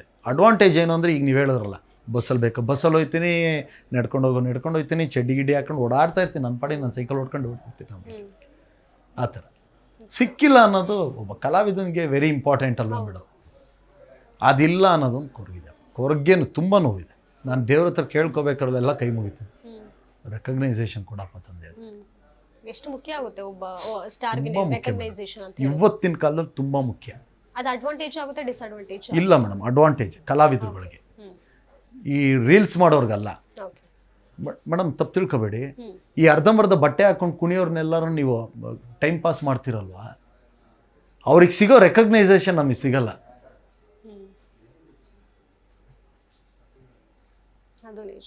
ನೀವು 1 ವರ್ಷ 2 ವರ್ಷ ಒಂದು ಸಿನಿಮಾಗೋಸ್ಕರ ಇವತ್ತಿಗೂ ಕೂಡ ಪ್ರತಿದಿನ 2 ಅವರ್ ಜಿಮ್ ಮಾಡ್ತೀನಿ, 1 ಅವರ್ ಪ್ರಾಕ್ಟೀಸ್ ಮಾಡ್ತೀನಿ ಫೈಟು, ಅರ್ಧ ಗಂಟೆ ಡ್ಯಾನ್ಸ್ ಪ್ರಾಕ್ಟೀಸ್ ಮಾಡ್ತೀನಿ. ಮನೆಗೆ ಹೋಗಿ ಏನು ತಿಂತೀವಿ, ಒಂದು ಬೌಲು ಪಪ್ಪಾಯ ತಿನ್ನೋದು ಹೆಚ್ಚು. ನಾವು ಎಲ್ಲಿ ಜಾಸ್ತಿ ತಿಂದ್ಬಿಟ್ರೆ ನಾಳೆ ಬರೋ ಅವಕಾಶದಲ್ಲಿ ಹಂಗಿದೆ ಹಿಂಗಿದೆ ಅಂತ ರಿಜೆಕ್ಟ್ ಮಾಡ್ಬಿಡ್ತಾರೋ ಅಂತ ಕೊರಗಿರುತ್ತೆ. ಕೇಳಿ ಸತ್ಯ, ಸೀಣ್ದವನು ಯಾರೋ ಹುಡುಗ ಸಿಂಕ್ ಆಗ್ತಾ ಇದೆ ಅಲ್ವಾ. ನಾನೇನೋ ದೊಡ್ಡದಾಗಿ ಏನೋ ಮಾಡ್ತಿದ್ದೀನಿ ಅಂತಾರೆ. ಎಲ್ಲ ಕಲಾವಿದರುಗಳು ಹಂಗೆ ಮೇಡಮ್ ಮಾಡೋದು. ಅವನು ಇವತ್ತೇನೋ ಫಸ್ಟ್ ಈ ಇನ್ಸ್ಟಾಗ್ರಾಮು ಇವನ್ನೆಲ್ಲ ಬ್ಯಾನ್ ಮಾಡಾಕ್ಬೇಕು ಫಸ್ಟು. ನಮ್ಮ ಈ ಸರ್ಕಾರಕ್ಕೆ ಏನಾದರೂ ನಿನ್ಗೆ ಏನು ಬೇಕು ಹೇಳಪ್ಪ ಅಂತಂದ್ರೆ, ಜನ ಅದರಿಂದ ದುಡಿತಿದ್ದಾರೆ. ದುಡಿಲಿ ಮೇಡಮ್, ಆದ್ರೆ ಅನ್ಎಂಪ್ಲಾಯ್ಮೆಂಟ್ ಇನ್ನೂ ಜಾಸ್ತಿ ಆಗ್ಬಿಡುತ್ತೆ. ಮೇಡಮ್ ನಾನು ದುಡಿಮೆ ಬಗ್ಗೆ ಮಾತಾಡ್ತಾ ಇಲ್ಲ. ಈ ಅರ್ಧಂಬರ್ಧ ಬಟ್ಟೆ ಹಾಕೊಳ್ಳೋದು, ಹೆಂಗೆಂಗೋ ಏನೇನೋ ಮಾಡೋದು, ಹಾಯ್ ಫ್ರೆಂಡ್ಸ್, ನೋಡಿ ಫ್ರೆಂಡ್ಸ್ ನಾನು ಹಂಗೆ ಫ್ರೆಂಡ್ಸ್ ಹಿಂಗೆ ಫ್ರೆಂಡ್ಸ್ ಏನೇನೋ ಮಾಡ್ತಾರೆ ಮೇಡಮ್. ಅವನ್ನೆಲ್ಲ ಅಟ್ಲೀಸ್ಟ್ ನಿಲ್ಸ್ರೇ ಹೋಗ್ಲಿ. ಏನಾದ್ರು ಸಮಾಜಕ್ಕೆ ಅಥವಾ ನಿಮ್ಮ ಇದಕ್ಕೆ ಸಂಬಂಧಪಟ್ಟಂಗೆ ಏನಾದ್ರು ಮಾಡಿ. ಎಷ್ಟು ಜನ ಬೇಕು ನಿಮ್ಗೆ? ಬೇರೆ ಜನರಿಗೆ ಬೇಗ ಲೈಕ್ ರೀಚ್ ಆಗೋದೇ ನೆಗೆಟಿವ್, ಮತ್ತೆ ಕೆಟ್ಟದೇ ಬೇಗ ರೀಚ್ ಆಗೋದು. ನೀವೇನಾದ್ರು ಒಳ್ಳೆ ವಿಚಾರ ಹೇಳಕ್ ಹೋದ್ರೆ ಕೇಳಿದೀವಿ ಏನ್ ಹೇಳ್ಕೊಂಡೇ ಬರ್ತಿರ್ತಾರೆ. ಇವ್ರ ಲೈಫಲ್ಲಿ ಇವ್ರು ಎಷ್ಟು ಲೈಕ್ ಸರಿ, ಹಂಗಾರೆ ನಾವು ಕೆಟ್ಟದ್ ಮಾಡ್ತೀವಿ, ನಮ್ಮ ಬಗ್ಗೆ ಮಾತಾಡ್ದಂಗೆ ಬಿಡ್ತಾರ. ಇವ್ನಿಗೇನ್ ಬಂತು ಗುರು ದರಿದ್ರ, ಇವನೇ ಅವನ್ ಗುರು ಇವನು ಅಂತಾರೆ. ಯಾರೋ ಮಾಡಿದ್ರೆ ಓಹೋ ಏನ್ ಗುರು ಅಂತ ನಗಾಡ್ತಾರೆ. ನಮ್ಮಂತವ್ರು ಯಾರಾದ್ರೂ ಮಾಡ್ಬಿಟ್ರಿ ಇವ್ನು ಯಾವನ್ ಗುರು, ಇವ್ನು ಮಾಡಕ್ಕೆ ಮೇಡಮ್. ನಾನು ಸಿನಿಮಾ ಅದೇ ನಿಮ್ ಸಿನಿಮಾ ಸಾಂಗ್ ಡೈಲಾಗ್ ಏನು ಯಾವತ್ತೂ ಮಾಡಿಲ್ವ? ಇಲ್ಲ, ನಾನೊಂದಷ್ಟು ಬೇರೆ ಸಿನಿಮಾಗಳು ನನಗಿಷ್ಟ ಆದ್ರೆ, ನಾನು ಮೊನ್ನೆ ಮಾದೇವ ಸಿನಿಮಾ ನೋಡಿದೆ, ಚೆನ್ನಾಗಿದೆ. ಒಂದಷ್ಟು ವಿಚಾರಗಳಿದೆ, ಅದನ್ನೆಲ್ಲ ತಿಳ್ಕೋಬೇಕು. ಚೆನ್ನಾಗಿದೆ, ಎಂಟರ್ಟೈನ್ಡ್ ಆಗಿದೆ, ವಿನೋದಣ್ಣ ಸಖದ ಮಾಡಿದ್ದಾರೆ. ನಾನು ಕೆಲವೊಂದು ಸಿನಿಮಾಗಳು ನನಗೆ ಇಷ್ಟ ಆಯಿತು ಅಂದರೆ ಡ್ಯೂಲ್ ಆ್ಯಕ್ಟಿಂಗ್ ನಾನೇ ಮಾಡ್ಬಿಟ್ಟು ಒಂದು ಚಿಕ್ಕದಾಗ ಒಂದು ರೀಲ್ ಹಾಕ್ಬಿಟ್ಟು ವಿಷಸ್ ಹೇಳ್ಬಿಡ್ತೀನಿ, ನೋಡ್ರಿ ಆ ಸಿನಿಮಾ ಅಂತ. ಅದು ಬಿಟ್ಟರೆ ಜಿಮ್ಮಲ್ಲಿ ತುಂಬ ಯಾರೂ ಇಲ್ಲ, ಒಬ್ಬನೇ ಇರ್ತೀನಿ. ಕೆಲವೊಂದು ಸಂದರ್ಭ 12 ಗಂಟೆ 1 ಗಂಟೆವರೆಗೂ ಒಬ್ಬನೇ ಮಾಡ್ತಿರ್ತೀನಿ, ಹುಚ್ಚುಚ್ಚಿಗೆ ಬಂದಂಗೆ ಮಾಡ್ತಾ ಇರ್ತೀನಿ. ಅವಾಗ ಯಾರೂ ಇಲ್ಲ ಅಂದಾಗ ಟೈಮ್ ಪಾಸಿಗೆ ನಾನು ಮಾಡ್ತೀನಿ. ಚೆನ್ನಾಗಿ ಬಂತು ಅಂದರೆ ಅಪ್ಲೋಡ್ ಮಾಡ್ತೀನಿ, ಇಲ್ಲಾಂದರೆ ಬಟ್ ರೆಗ್ಯುಲರ್ ಆಗಿ ನಾನೇನು ಆ್ಯಕ್ಟಿವ್ ಆಗಿರ್ತೀನಿ, ಜಿಮ್ಮು, ಫೈಟು, ಡ್ಯಾನ್ಸು ಅದನ್ನು ಮಾತ್ರ ಆಗ್ತಿರ್ತೀನಿ. ನೋಡಿದವ್ರಿಗೆ ಅಟ್ಲೀಸ್ಟ್ ಇವನೇನೋ ಮಾಡ್ತಾ ಇದ್ದಾನೆ ಬೇಕಲ್ಲ ಮೇಡಮ್. ಈ ನನ್ನ ಸಿನಿಮಾ ಶೂಟಿಂಗ್ ಸ್ಟಾರ್ಟ್ ಆಯಿತು ಅಂದಾಗ ನಾನು ತಿನ್ಕೊಂಡೇ ಇರೋದಕ್ಕಾಗಲ್ಲ, ನಾನು ಕೆಲಸ ಮಾಡ್ತಾನೆ ಇರಬೇಕು. ನಾನು ಸ್ಕ್ರೀನಲ್ಲಿ ಚೆನ್ನಾಗಿ ಕಂಡ್ರೆ ಆಡಿಯನ್ಸ್ ನನ್ನ ನೋಡಿ ಎಂಜಾಯ್ ಮಾಡ್ತಾರೆ. ಏನು ಮಾಡೋಂಗೆ ಗುರು, ಏನು ಕಾಣಿಸ್ತಂಗೆ ಗುರು ಅಂತಾರೆ. ನಾನೇ ಅದು ಪ್ರಿಪ್ರೇಷನ್ಸ್ ಇಲ್ಲ ಅಂತ ಅಂದರೆ ನಾನು ಏನು ಮಾಡೋದಕ್ಕಾಗಲ್ಲ. ಫೈಟ್ ಮಾಡಬೇಕಾದ್ರೆ ನಾನೇನೋ ಸೈಜ್ ಆಗ್ಬಿಟ್ರೆ ನಮ್ಮ ಬಾಡಿ ಫ್ಲೆಕ್ಸಿಬಲ್ ಇಲ್ಲ ಅಂತ ಅಂದರೆ ಬುಸ್ಸ ಅಂತ ಉಸಿರು ಬಿಡಬೇಕಾಗುತ್ತೆ. ದೊಡ್ಡ ದೊಡ್ಡ ಸ್ಟಾರ್ಸ್ಗಳು ಇರ್ತಾರೆ, ಅವ್ರ ಎದುರುಗಡೆ ಟೈಮ್ ಇರೋಲ್ಲ ನಮಗೆ. ಫೈಟ್ ಮಾಸ್ಟರ್ಗಳು ಅವ್ರಿಗೆ ಆದಂಥ ಒಂದು ಪ್ರೆಷರ್ ಇರುತ್ತೆ. ಯಾಕಂದರೆ ಅವ್ರಿಗೆ 3 ದಿನ 4 ದಿನ ಟೈಮ್ ಇರುತ್ತೆ. ಒಂದು 5 ನಿಮಿಷ 6 ನಿಮಿಷ ಸೀನ್ನ ಕಂಪ್ಲೀಟ್ ಕೊಡಬೇಕು ಆ ಟೈಮಲ್ಲಿ. ಅವ್ರಿಗೆ ಆ ಪ್ರೆಷರ್ ಇರುತ್ತೆ. ನೂರಾರು ಜನ ಕಲಾವಿದರುಗಳು ಇರ್ತಾರೆ, ಜೂನಿಯರ್ಸ್ ಇರ್ತಾರೆ, ಎಲ್ಲ ಇರುತ್ತವೆ. ನಾವು ಆ ಟೈಮಲ್ಲಿ ನಾನು ಪ್ರಿಪೇರ್ ಆಗಿಲ್ಲ ಅಂದರೆ ನಾನು ಕಲಾವಿದನೇ ಅಲ್ಲ, ನಾನು ಅನ್ಫಿಟ್ ನಾನು. ಸೊ ಹಂಗಾಗಿ ನಾನೇನು ಮಾಡ್ತೀನಿ, ಒಂದಿನೂ ಬಿಡ್ದಂಗೆ ವರ್ಕೌಟ್ ಮಾಡ್ತಾ ಇರ್ತೀವಿ. ಭರವಸೆ ನಾಳೆ ನಮ್ಮದು ಅಂತ ಅಷ್ಟೇ. ಸೊ ನನಗೆ ನೆನಪಾಗಿದ್ದೇನಂತ ಹೇಳಿದ್ರೆ ಇಂಟರ್ವ್ಯೂ ಶುರು ಮಾಡೋಕ್ಕಿಂತ ಮುಂಚೆ ಮಾಸ್ತಿ ಗುಡಿ ಸಂದರ್ಭದಲ್ಲಿ ಇಬ್ರು ವಿಲನ್ ಉದಯ್ ಮತ್ತು ಅನಿಲ್ ಅವರು. ಸೊ ನಿಮ್ಗೆ ಎಷ್ಟು ಒಡನಾಟ ಇತ್ತು ಅವ್ರ ಜೊತೆಗೆ? ಇಲ್ಲ, ನನಗೆ ಆ್ಯಕ್ಚುಲಿ ಅವ್ರು ಪರ್ಸ್ನಲಿ ಪರಿಚಯ ಇರಲಿಲ್ಲ. ಇಲ್ಲ, ಅವ್ರ ಬಗ್ಗೆ ಒಟ್ಟಿನಲ್ಲಿ ಇಬ್ರು ಕನ್ನಡ ಅದೇ ಮಿಸ್ ಆದ್ರಲ್ಲ, ಕಲಾವಿದರು ಇರಬಹುದು, ವಿಲನ್ಗಳಿರಬಹುದು. ಅವ್ರ ಬೇಜಾರು ಏನು ಗೊತ್ತಾ ಮೇಡಮ್, ಅವ್ರು ರೆಡಿ ಆಗಿದ್ರಲ್ಲ, ಅಯ್ಯೋ ಆ ಫೋಟೋಸ್ ಎಲ್ಲ ನೋಡಿದ್ವಿ, ಹಿಂಗೆ ರೆಡಿ ಆಗೋರು ಇವರು ಅನ್ನೋ ಥರ ಇತ್ತು. ನಾವು ಅವತ್ತಿನ ದಿನ ದಾವಣಗೆರೆಯಲ್ಲಿದ್ವಿ. ವಾರಸ್ದಾರ ಅಂತ ಒಂದು serial, Sudeep sir Kichcha creations ಅವ್ರದ್ದು, ಝೀಗೆ ಗೊತ್ತಿತ್ತು ಅದು. ನಾವು ಅಲ್ಲಿದ್ವಿ. ಡಿಮಾನಿಟೈಸೇಷನ್ ಅವತ್ತು ದುಡ್ಡೆಲ್ಲ ಬ್ಯಾನ್ ಆಗೋಗಿತ್ತು. ಅವ್ರು ಬೇರೆ ದುಡ್ಡು ಕೊಟ್ಬಿಟ್ರು. ಅದನ್ನು ಚೇಂಜ್ ಮಾಡ್ಕೊಳಕ್ಕೆ ಹೋಗಿ ಇದ್ರ 2,000 ರೂಪಾಯಿ ನೋಟ್ ಬ್ಯಾನ್ ಆಗಿತ್ತಲ್ಲ. ನಾವು ಅವತ್ತು ನೈಟೆಲ್ಲ ಅದ್ರ ಹಿಂದೆ ಓಡಾಡು, ಇಲ್ಲಿ ಈ ಥರ ಆಗೋಗಿದೆ. ಅಯ್ಯೋ, ಒಂದೊಂದೆಲ್ಲ ಕಥೆ ಅವೆರಡು ನೆನಪಿದವ್ರು. ಸೊ ನಿಮಗೆ ಏನಾದರೂ ಆ ರೀತಿ ಸ್ಟಂಟ್ಸ್ ಇರಬಹುದು, ಒಂದು ಚಾಲೆಂಜಿಂಗ್ ಪಾತ್ರ ವಿಲ್ಲನ್ ಅಂತ ಕೊಟ್ಟಾಗ ಭಯ ಇರುತ್ತಾ, ಅಥವಾ ಪ್ರಾಣದ ಭಯ ಇಟ್ಕೊಂಡು ನೀವು ಪಾತ್ರ ಮೇಡಮ್ ಪ್ರಿಪ್ರೇಷನ್ಸ್ ಇರಬೇಕು ಮೇಡಮ್. ಯಾರೂ ಸುಮ್ಮನೆ ನೀವು ನೆಗಿ ಬೀಳೋ ಅಂತ ಯಾರು, ಅದಕ್ಕೊಂದು ಪ್ರಿಪ್ರೇಷನ್ಸ್ ಇರುತ್ತೆ. ಅದನ್ನು ಪ್ರಾಪರಾಗಿ ನಾವು ಚೆಕ್ ಮಾಡ್ಕೊಳ್ಳಿ, ಅದು ನನ್ನ ಜವಾಬ್ದಾರಿ. ಯಾಕಂದ್ರೆ ನನ್ನ ಜೀವ ಇದೆ, ನನ್ನ ನಂಬ್ಕೊಂಡು ಮನೇಲಿ 10 ಜನ ಇದ್ದಾರೆ. ಓಕೆ ಗುರು, ಆರ್ನಿಸ್ ಎಲ್ಲ ಕರೆಕ್ಟಾಗಿದೆ. ಯಾಕಂದರೆ ಪ್ರತಿ ಫೈಟ್ ಮಾಸ್ಟ್ರು ಫಸ್ಟು ಒಬ್ಬ ಫೈಟರ್ನ ಇಟ್ಕೊಂಡು ಕಂಪೋಸ್ ಮಾಡ್ತಾರೆ, ಆರ್ಟಿಸ್ಟ್ ಇಟ್ಕೊಂಡು ಕಂಪೋಸ್ ಮಾಡೋದು. ಮಾಡ್ತೀನಮ್ಮ ನೀನು, ಓಕೆನಾ ಅಂತ ಕೇಳ್ತಾರೆ. ಓಕೆ ಮಾಸ್ಟರ್ ಮಾಡ್ತೀನಿ ಅಂದರೆ ಹಾಕ್ರೋ ಆರ್ನಿಸ್ ಅಂತಾರೆ, ನೆಗಿತಾರೆ. ಬಟ್ ಅವ್ರು ಇದರಲ್ಲಿ ಏನು, ನಾನು ಸುಮ್ಮನೆ ಏನೋ ಮಾತಾಡೋಕೆ ಹೋಗ್ಬಾರ್ದು, ಏನಾಗಿದೆ ಅನ್ನೋದು ಗೊತ್ತಿಲ್ಲ. ನೀವು ಯಾವ ರೀತಿ ಪ್ರಿಪರೇಷನ್ಸ್? ನಾನಂತೂ 100% ಚೆಕ್ ಮಾಡ್ತೀನಿ, ಅಲರ್ಟ್ ಆಗಿರ್ತೀನಿ. ಬೈ ಮಿಸ್ಸಾಗಿ ಏನಾದ್ರು ಹೊಡಿತು ಅಂದರೆ ಅಲ್ಲಿಂದ ಹೆಂಗಾರು ಮಾಡಿ ಜಂಪ್ ಮಾಡಿ ಹೆಂಗೋ ಬಂದ್ಬಿಡೋಣ ಅಂತ ಅದಕ್ಕೂ ರೆಡಿ ಆಗಿರ್ತೀನಿ ನಾನು. ಅದಕ್ಕೆ ಅಲ್ವಾ ದಿನನಿತ್ಯ ಜಿಮ್ ಮಾಡೋದು, ಬಾಡಿ ಫ್ಲೆಕ್ಸಿಬಲ್ ಆಗಿ ಇಟ್ಕೊಳ್ಳೋದು. ಅದಕ್ಕೆ ಆ ಕಾರಣಕ್ಕೋಸ್ಕರ ಇವೆಲ್ಲವೂ ಬರ್ತವೆ. ಅದಕ್ಕೆ ಒಬ್ಬ ಕಲಾವಿದ ಪ್ರತಿದಿನ ಇವೆಲ್ಲ ಅಭ್ಯಾಸ ಮಾಡಬೇಕು. ಕಲಾವಿದ ಆದರೆ ಅಡ್ನಾಡಿಗಳಲ್ಲ. ಫಸ್ಟ್ ಒಂದು ಪೇ ಚೆಕ್ ತಗೊಂಡಿದ್ದು ಎಷ್ಟು? ವೇದ ಸಿನಿಮಾ ಮೇಡಮ್, ಅದೇ ಫಸ್ಟ್.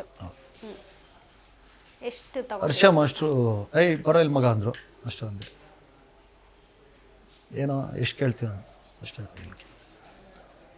ಸ್ಮಿತಾ ಅಂದ್ರೆ ಸ್ಮಿತಾ ಅಂತ ಅಸಿಸ್ಟೆಂಟ್, ಬರೋ ಇಲ್ಲಿ ಹೋಗ್ಬಿಟ್ಟು ಮಾತಾಡ್ಸಂದ್ರು. ಶಿವಣ್ಣ ನನಗೆ 1 ಲಕ್ಷ ರೂಪಾಯಿ ಚೆಕ್ ಕೊಟ್ಟರು. ಅದೇ ಫಸ್ಟ್ ಚೆಕ್.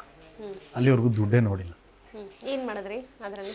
ದುಡ್ಡು ತಗೊಂಡು ಇನ್ನೇನು ಇರ್ತಾವಲ್ಲ ಮೇಡಮ್, ಕಮಿಟ್ಮೆಂಟ್ಸ್ಗಳು, ಮನೆ ಬಾಡಿಗೆ, ರೇಷನು, ಅದು ಇರ್ತದೆ. ಅವರು ಇರ್ತಾರೆ ಮೇಡಮ್. ನನಗೆ ದೇವ್ರ ಸತ್ಯಗಳು ಫಸ್ಟ್ ಚೆಕ್ ಕೊಟ್ಟರು, ನಾನು ಮನೇಲಿ ಇಟ್ಟಿದ್ದೀನಿ, ಪೂಜೆ ಮಾಡಿದ್ದೀನಿ. ಆ ಬೋಗಸ್ ಎಲ್ಲ ಬರೋಲ್ಲ. ನನ್ನ ಜೀವನ, ನಾನು ಕೆಲಸ ಮಾಡ್ತಿರೋದು ಒಂದು ಸಾಧನೆ ಮಾಡೋದಕ್ಕೆ, ಇನ್ನೊಂದು ಬದುಕಿಗೆ, ಎರಡೇ. ತಗೊಂಡೋದೆ ಇಲ್ಲ. ಆ ದುಡ್ಡಲ್ಲಿ ಇಲ್ಲ, ಆ ದುಡ್ಡಲ್ಲಿ ಏನೋ ಆಗಿತ್ತು ಮೇಡಮ್. ಒಟ್ಟಿನಲ್ಲಿ ತುಂಬ ಇಂಪಾರ್ಟೆಂಟ್. ಇನ್ನೂ ಇಲ್ಲ, ಬಜರಂಗಿ 2 ಅಲ್ಲಿ ಲಾಕ್ಡೌನ್ ಟೈಮಲ್ಲಿ ನಮ್ಮ ತಂದೆಗೆ ಪೋಸ್ಟೆಡ್ ಕ್ಯಾನ್ಸರ್ ಆಗಿತ್ತು. 1 ಲಕ್ಷ ದುಡ್ಡು ಕೊಟ್ಟರು. ನಾನು ಊರಿಂದ ಬಂದು ದುಡ್ಡು ಇಸ್ಕೊಂಡು ಹೋಗಿದ್ದೆ. 50,000 ನಮ್ಮ ಅಪ್ಪನ ಖರ್ಚಿಗೆ ಅಂತ ಇಟ್ಕೊಂಡು, ಇನ್ನು 50,000 ರೂಪಾಯಲ್ಲಿ ನನ್ನ ಮಗಳು ಡೆಲಿವರಿ ಆಯಿತು. ಬಜರಂಗಿ 1 ಲಕ್ಷ ರೂಪಾಯಿ. ಸೊ ಸದ್ಯಕ್ಕೆ ನಿಮ್ಮ ರೆನ್ಯುಮರೇಷನ್ ಕೇಳಂಗಿಲ್ವಲ್ಲ ನಾವು? ನನಗೇನು ಇದಿಲ್ಲ ಮೇಡಮ್. ಅದು ನನಗೆ ಇಂಟರ್ವ್ಯೂ ಆದ ತಕ್ಷಣ ನಾಳೆ ಬೆಳಗ್ಗೆ ಬಂದು ಗುರು ಬಾಗುರು ಈ ಸಿನಿಮಾದಲ್ಲಿ ನೀನು ಹಿಂಗೆ ಗುರು ಅಂತ ಅಂದರೆ ನನಗೆ ಅಬ್ಜೆಕ್ಷನೇ ಇಲ್ಲ, ನಾನು ಹೇಳ್ತೀನಿ ಈಗ. ನಿಮ್ಮ ಒಂದಷ್ಟು ಡೈಲಾಗ್ಸ್ಗಳನ್ನು ನಾವು ಕೇಳ್ಬೋದಾ? 100% ಕೇಳ್ಬೋದು. ನಾನು ಯೂಶಲಿ ಅಷ್ಟಿದ್ದಾವೆ ರಾಶಿ, ಬಟ್ ಒಂದು ಮಾತ್ರ ಮಿಸ್ ಇಲ್ದಂಗೆ ಹೇಳ್ತೀನಿ, ಅದು ಅಣ್ಣವ್ರ ಡೈಲಾಗು ಇದ್ರದ್ದು ಮಯೂರ ಸಿನಿಮಾ. ಹೊಂಚು ಹಾಕಿ ಸಂಚು ಮಾಡಿ ಹೊಂಚನೆಯಿಂದ ನಮ್ಮ ರಾಜ್ಯವನ್ನೇ ಕಬಳಿಸಿ ಮೆರೆಯುತ್ತಿರುವ ಶಿವಸ್ಕಂದವರ್ಮ, ಯಾವ ಕದಂಬರ ವಂಶವೃಕ್ಷ ನಿನ್ನ ಕ್ರೌರ್ಯಕ್ಕೆ ಸಿಲುಕಿ ನಿರ್ನಾಮವಾಯಿತು ಎಂದು ತಿಳಿದಿರುವೆಯೋ, ಆ ಮಹಾನ್ ವಂಶವೃಕ್ಷ ಇಂದು ಮತ್ತೆ ಚಿಗುರಿ ತಲೆ ಎತ್ತಿ ನಿಂತಿದೆ. ಬಲ್ಲವರ ಸೊಲ್ಲಡಗಿಸಿ ನಮ್ಮ ನೆಲದಿಂದ ಬಡಿದೋಡಿಸಿ ವೈಜಯಂತಿ ರತ್ನ ಸಿಂಹಾಸನದ ಮೇಲೆ ಮತ್ತೆ ಕನ್ನಡ ರಾಜ್ಯಲಕ್ಷ್ಮಿಯನ್ನು ಪ್ರತಿಷ್ಠಿಸುವ ಸಮಯ ಹತ್ತಿರವಾಗುತ್ತದೆ. ಕನ್ನಡಿಗರ ಸಾಹಸ, ಕನ್ನಡಿಗರ ಪೌರುಷ, ಕನ್ನಡಿಗರ ಸ್ವಾಭಿಮಾನ ಅಚಂದಕವಾಗಿ ನಿಲ್ಲುವಂಥದ್ದು ಹೊರತು ನಿನ್ನಂಥ ಕೋಟಿ ಬಲ್ಲವರ ನಿರಂತರ ದಾಳಿಯಿಂದ ಅಳಿಯದು ಎಂದು ಪ್ರತ್ಯಕ್ಷ ಪ್ರಮಾಣ ಮಾಡಿ ತೋರಿಸುತ್ತೇನೆ. ಇದೇ ನನ್ನ ಗುರಿ, ಇದೇ ನನ್ನ ಮಂತ್ರ, ಇದೇ ನನ್ನ ಪ್ರತಿಜ್ಞೆ. ನೀವು ಇಷ್ಟು ಬೇಸ್ ವಾಯ್ಸ್, ಅದು ನಿಜ, ನೀವು ಆಗ್ಲೇ ಹೇಳಿದ್ ನಿಜ. ನೀವೇನಾದ್ರೂ ನಿಮ್ಮ ಒರಿಜಿನಲ್ ವಾಯ್ಸ್ ಅಲ್ಲಿ ಯಾರನ್ನಾದ್ರೂ ಮಾತಾಡ್ಸೋದು ಕಳಿಸ್ಬಿಡ್ತಾರೆ, ಜಗಳಗಳೇ ಆಗೋದು, ಯಾರು ಬರಲ್ಲ, ನಾನೇ ಎದ್ದೋಗ್ಬೇಕೀಗ. ತುಂಬಾ ಚೆನ್ನಾಗಿ ಹೇಳಿದೆ. ಅಂದ್ರೆ ಆ ಪಾತ್ರ ಇರ್ಬೋದು, ನಿಮ್ಮ ಒಂದು ಡೆಡಿಕೇಶನ್ ಇರ್ಬೋದು ಸಿನಿಮಾಗೆ, ಹ್ಯಾಟ್ಸ್ ಆಫ್ ನಿಮಗೆ. ಇಲ್ಲ ಆಕ್ಚುಲಿ ಇದನ್ನೆಲ್ಲ ಕುತ್ಕೊಂಡೆಲ್ಲ ಮಾಡಬಾರ್ದು, ನಿಂತ್ಕೊಂಡು ಮಾಡಬೇಕು. ಬಟ್ ನಿಂತ್ಕೊಳ್ಳೋ ಅಷ್ಟು ಇವೆಲ್ಲ ಸೆಟಪ್ ಮಾಡೋ ಅಷ್ಟೊಳಗೆ ನಾಳೆ ಬೆಳಗ್ಗೆ ಆಗೋದು. ಹೌದು. ತೆಲುಗುದಲ್ಲಿ ಆಡಿಯನ್ಸ್ ನಿಮ್ಮ ಇಷ್ಟಪಟ್ಟಂತಹ ಯಾವ್ದಾರ ಡೈಲಾಗ್? ಆ ಥರ ಯಾವುದೂ ಇಲ್ಲ ಮೇಡಮ್, ಸಲಾರ್ ನೆನಪು ಇಲ್ಲ ಮೇಡಮ್. ಕೇಳಕ್ ಹೋದ್ರಿ ಸಲಾರಲ್ಲಿ ನಾನು ಲೋಕಿ ಕೂತಿರ್ತೀವಿ, ಕೆಳಗಡೆ ನಾವು ತುಂಬ ಮೇಲೆ ಕೂತಿರ್ತೀವಿ, ಆ ಸೆಟ್ಟೆ ಹಂಗಿತ್ತು ಬಿಡಿ. ಅಲ್ಲಿಂದ ಸರ್ ನಡ್ಕೊ ಬರ್ತಾರೆ, ಪ್ರಭಾಸ್ ಅವರು, ಪೃಥ್ವಿ ಸರ್ ಅವ್ರು ಹಿಂದೆ ಇರ್ತಾರೆ. ಒಬ್ಬ ಕೆಳಗಡೆ ಕೀಳೋಗ್ತಾನೆ ರಾಜ, ಏನೋ ನೀನೇನೋ ಅದು ಇದು ಅಂತ ಒಂದಷ್ಟು ಮಾತಾಡ್ತಾರೆ. ನಾನು ಲೋಕಿ ಹೇಳು, ಲೀಡರ್ ವಿಷ್ಣು ಏಸಿಂದಿ ಅಂತೀನಿ. ಅಂದರೆ ವಿಷ್ಣು ಅನ್ನೋ ಒಂದು ಕ್ಯಾರೆಕ್ಟರ್, ಅಂದರೆ ನಮ್ಮ ವಜ್ರಾಂಗ್ ಶೆಟ್ಟಿ ಮಾಡಿದಾನೆ ಆ ಕ್ಯಾರೆಕ್ಟರ್, ಅವನನ್ನು ಸಾಯಿಸಿದ್ದು ಇವನೇ ಕಣ ಅಂತ ಅಷ್ಟೇ. ಆ ಥರ ಸಣ್ಣದೇ ಅವ್ರ ಸಿನಿಮಾಗಳಲ್ಲಿ ಡೈಲಾಗ್ ಎಲ್ಲ ಹಂಗಿರಲ್ಲ ಮೇಡಮ್. ಇವಾಗೆಲ್ಲ ಆ ಥರ ಎಲ್ಲ ಡೈಲಾಗ್ಸ್ಗಳೇ ಕಡಿಮೆ. ಹೌದು. ಬಟ್ ಪ್ರಭಾಸ್ ಅವರಿಂದ ನೀವೇನು ಬಹಳ ಇಷ್ಟಪಡ್ತೀರ ಅಂದ್ರೆ, ಯಾಕಂದ್ರೆ ಫ್ಯಾನ್ಸ್ ಆಗಿ ಜೊತೆಗೆ ಒಂದಷ್ಟು ಜನರು ಹೇಳ್ತಾರೆ ಹಿಟ್ ಫ್ಲಾಪ್ ಗೊತ್ತಿಲ್ಲ, ಪ್ರಭಾಸ್ ಅವರು ವರ್ಷಕ್ಕೆ ಸಿನಿಮಾ ಕೊಡ್ತಾ ಇರ್ತಾರೆ, ಬ್ಯುಸಿಯಾಗಿರ್ತಾರೆ, ಗ್ಯಾಪ್ ಅಂತೂ ಕೊಡೋದಿಲ್ಲಪ್ಪ. ಇಂಡಸ್ಟ್ರಿನಲ್ಲಿ ಒಂದಷ್ಟು ಕಲಾವಿದರ ಕೆಲಸ ಆದರೂ ಆಗ್ತಾ ಇದೆ, ಡೈರೆಕ್ಟರ್ ಇರ್ಬೋದು, ನಿರ್ಮಾಪಕರು ಹೊಟ್ಟೆ ತುಂಬ್ತಾ ಇದೆ ಅನ್ನುವಂಥದ್ದು. ಈ ವಿಚಾರ ನೀವು ಮೆಚ್ತೀರಾ ಅಂತ?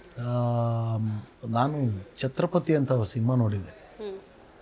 ನಾನು ಕಲಾವಿದ ಆದಮೇಲೆ ಒಂದು ದಿನ ಆಯ್ತಿನ ಗುರು, ಈ ಸಿನಿಮಾ ರೀಮೇಕ್ ಮಾಡಬೇಕು ನಾನು ಅಂತ ಅಂದ್ಕೊಂಡಿದ್ದೆ. ರೀಮೇಕೇ ಮಾಡಬೇಕು, ಅವಾಗೆಲ್ಲ ಡಬ್ಬಿಂಗು ಅದು ಇದೆಲ್ಲ ಇರಲಿಲ್ಲ ಅಂದ್ಕೊಂಡಿದ್ದೆ. ಆಮೇಲೆ ಯಾರೋ ಕನ್ನಡದಲ್ಲಿ ಯಾರೋ ಮಾಡಿದಾರೆ ಆ ಸಿನಿಮಾ. ಆ ಥರ ಫ್ಯಾನ್ ಮೇಡಮ್ ನಾನು ಆ ಮನುಷ್ಯನಿಗೆ. ಅಯ್ಯಪ್ಪನು ಸಾಕತ್ತು ಪರ್ಸ್ನಾಲಿಟಿ. ವಾ, ನಾನು ಲೋಕಿ, ಇನ್ನೊಂದು ಯಾರೋ ಒಂದಿಬ್ಬರು ನೆನಪಿಲ್ಲ. ಇದೇ ಈಗ ನಾನು ಡೈಲಾಗ್ ಹೇಳಿದ್ನಲ್ಲ, ಅದು ಮುಗಿಸ್ಕೊಂಡು ಕೆಳಗಡೆ ಹೋಗ್ತಾ ಇದ್ವಿ. ಪ್ರಶಾಂತ್ ಸರು ಮತ್ತು ಪ್ರಭಾಸ್ ಅವರು ನಿಂತಿದ್ರು. ಬನ್ನಿ ಅಂದರು, ಹೋದ್ವಿ, ಪರಿಚಯ ಮಾಡಿಕೊಟ್ರು. ಪರಿಚಯ ಆಗಿದೆಯಾ ಅಂದ್ರೆ ಇಲ್ಲ ಸರ್ ಮಾತಾಡ್ಸಿದ್ದೆ. ನಾನು ಕಾಯ್ತಾ ಇದ್ದೆ ಆ್ಯಕ್ಚುಲಿ, ಯಾವಾಗ ಮಾತಾಡಿದ ಇರುತ್ತವಲ್ಲ ಆಸೆಗಳು. ಆ super star, Indian super star ಒಬ್ರ ಜೊತೆ ಕೆಲಸ ಮಾಡ್ತೀವಿ ಅನ್ನೋದೇ ಖುಷಿ, ಮಾತಾಡ್ಸ್ಬೇಕಲ್ಲ, ಹೆಂಗೆ ಮಾಡೋದು ಅಂತ ನಾನು ಯೋಚನೆ ಮಾಡ್ತಿದ್ದೆ. ಅದೇ ಟೈಮ್ಗೆ ಅವ್ರು ಕರೆದ್ರು, ಹೋದ್ವಿ. ಇಲ್ಲ ಸರ್ ಪರಿಚಯ ಅಂತ ಹೋದ್ವಿ. Sir Cheluvaraj Loki, Karnataka artist. ನಾವು ಸರ್ ಥ್ಯಾಂಕ್ ಯು ಸರ್, ನಮಗೆ ಎಲ್ಲ ಅವಕಾಶ ಕೊಟ್ರಲ್ಲ ಅಂತ ನಾನಂದರೆ, ಅವ್ರು ಆ ಕಡೆಯಿಂದ ಏನೊಂದಿರಬೇಕು, ಅಯ್ಯೋ ನಾನು ನಿಮಗೆ ಥ್ಯಾಂಕ್ಸ್ ಹೇಳ್ಬೇಕು, ಅಷ್ಟು ದೂರದಿಂದ ಬಂದು ನನ್ನ ಸಿನಿಮಾ ಕೆಲಸ ಮಾಡ್ತಿರಲ್ಲ ಅಂತ ಖುಷಿ ಆಗೋಯ್ತು. ಆ ಯಪ್ಪ ನಗಾಡಿದ್ರು ಅಂತ ನಗಾಡ್ತಾರೆ, ಅದು ನೋಡಿ ಖುಷಿ ಆಗತ್ತೆ. ಅವ್ರು ನಗಾಡೋದು ಹೆಂಗೆ,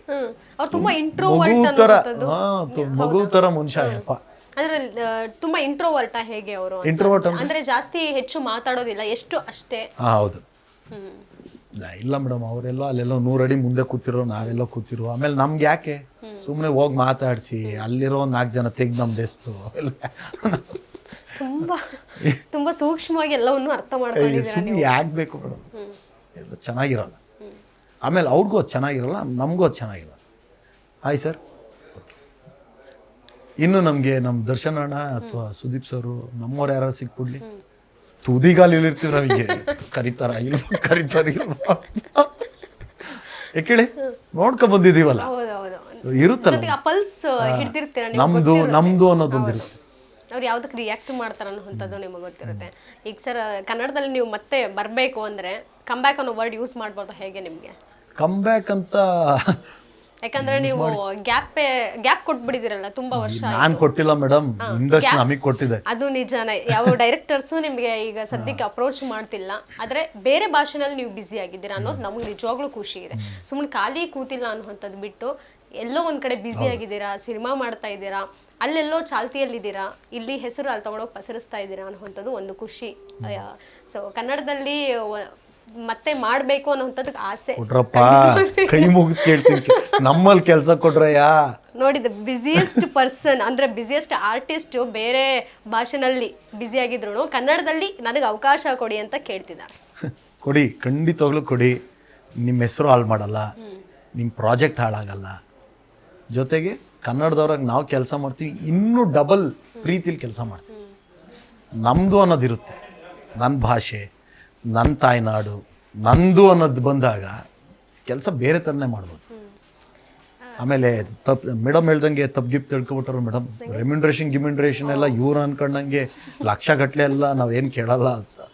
ಪಾತ್ರ ಕೊಡಿ, ವೇದ, ಬಜರಂಗಿ ಇದರಲ್ಲೆಲ್ಲ ಹೆಂಗೆ ನೋಡಿದಿರ ನನ್ನ, ಹಂಗೆ ಕೊಡಿ. ನೀವು ₹1 ಕೊಡಿ, ನಾನು ಮಾಡ್ತೀನಿ. ಓಪನ್ ಇದು, ₹1. ಆಮೇಲೆ ನಿಮ್ಮ ಕೆಪಬಿಲಿಟಿ ಗೊತ್ತಾಗುತ್ತೆ, ಸೊ ಅವರೇ ಕೊಡ್ತಾರೆ ಅಂತ ಹೇಳ್ತಾರೆ ಅಷ್ಟೇ. ನೀವು ಗುಡ್ ಸಿಂಗರ್? ಅಯ್ಯೋ ಇಲ್ಲ, ಆಡ್ತಿರ್ತೀನಿ ಅವಾಗವಾಗ, ಕೆಟ್ಟದಾಗ ಆಡ್ತಿರ್ತೀನಿ, ಬೈತಾ ಇರ್ತಾರೆ ನಮ್ಮ ಮನೇಲಿ. ಸಿಂಗರ್ ಏನಿಲ್ಲ. ಈಗ ಮನೆಯಲ್ಲಿ ಇರಬಹುದು ಒಂದು ಸಪೋರ್ಟಿವ್ ಆಗಿ ಹೆಂಡತಿ ಅನ್ನೋರು ಬೇಕು. ಅದರಲ್ಲಿ ಎಷ್ಟು ಸಪೋರ್ಟಿವ್ ಆಗಿದ್ದಾರೆ ನಿಮ್ಮ ಒಂದು ಏಡು ಬೀಡು ಇರಬಹುದು ಪ್ರತಿ ಹಂತದಲ್ಲೂ? ಮೇಡಮ್, ನನ್ನ ವೈಫ್ನ ನಾನು ಬ್ಲೆಸ್ಡ್. ಅವರು ನನಗೆ ಸಿಕ್ಕಿರೋದು.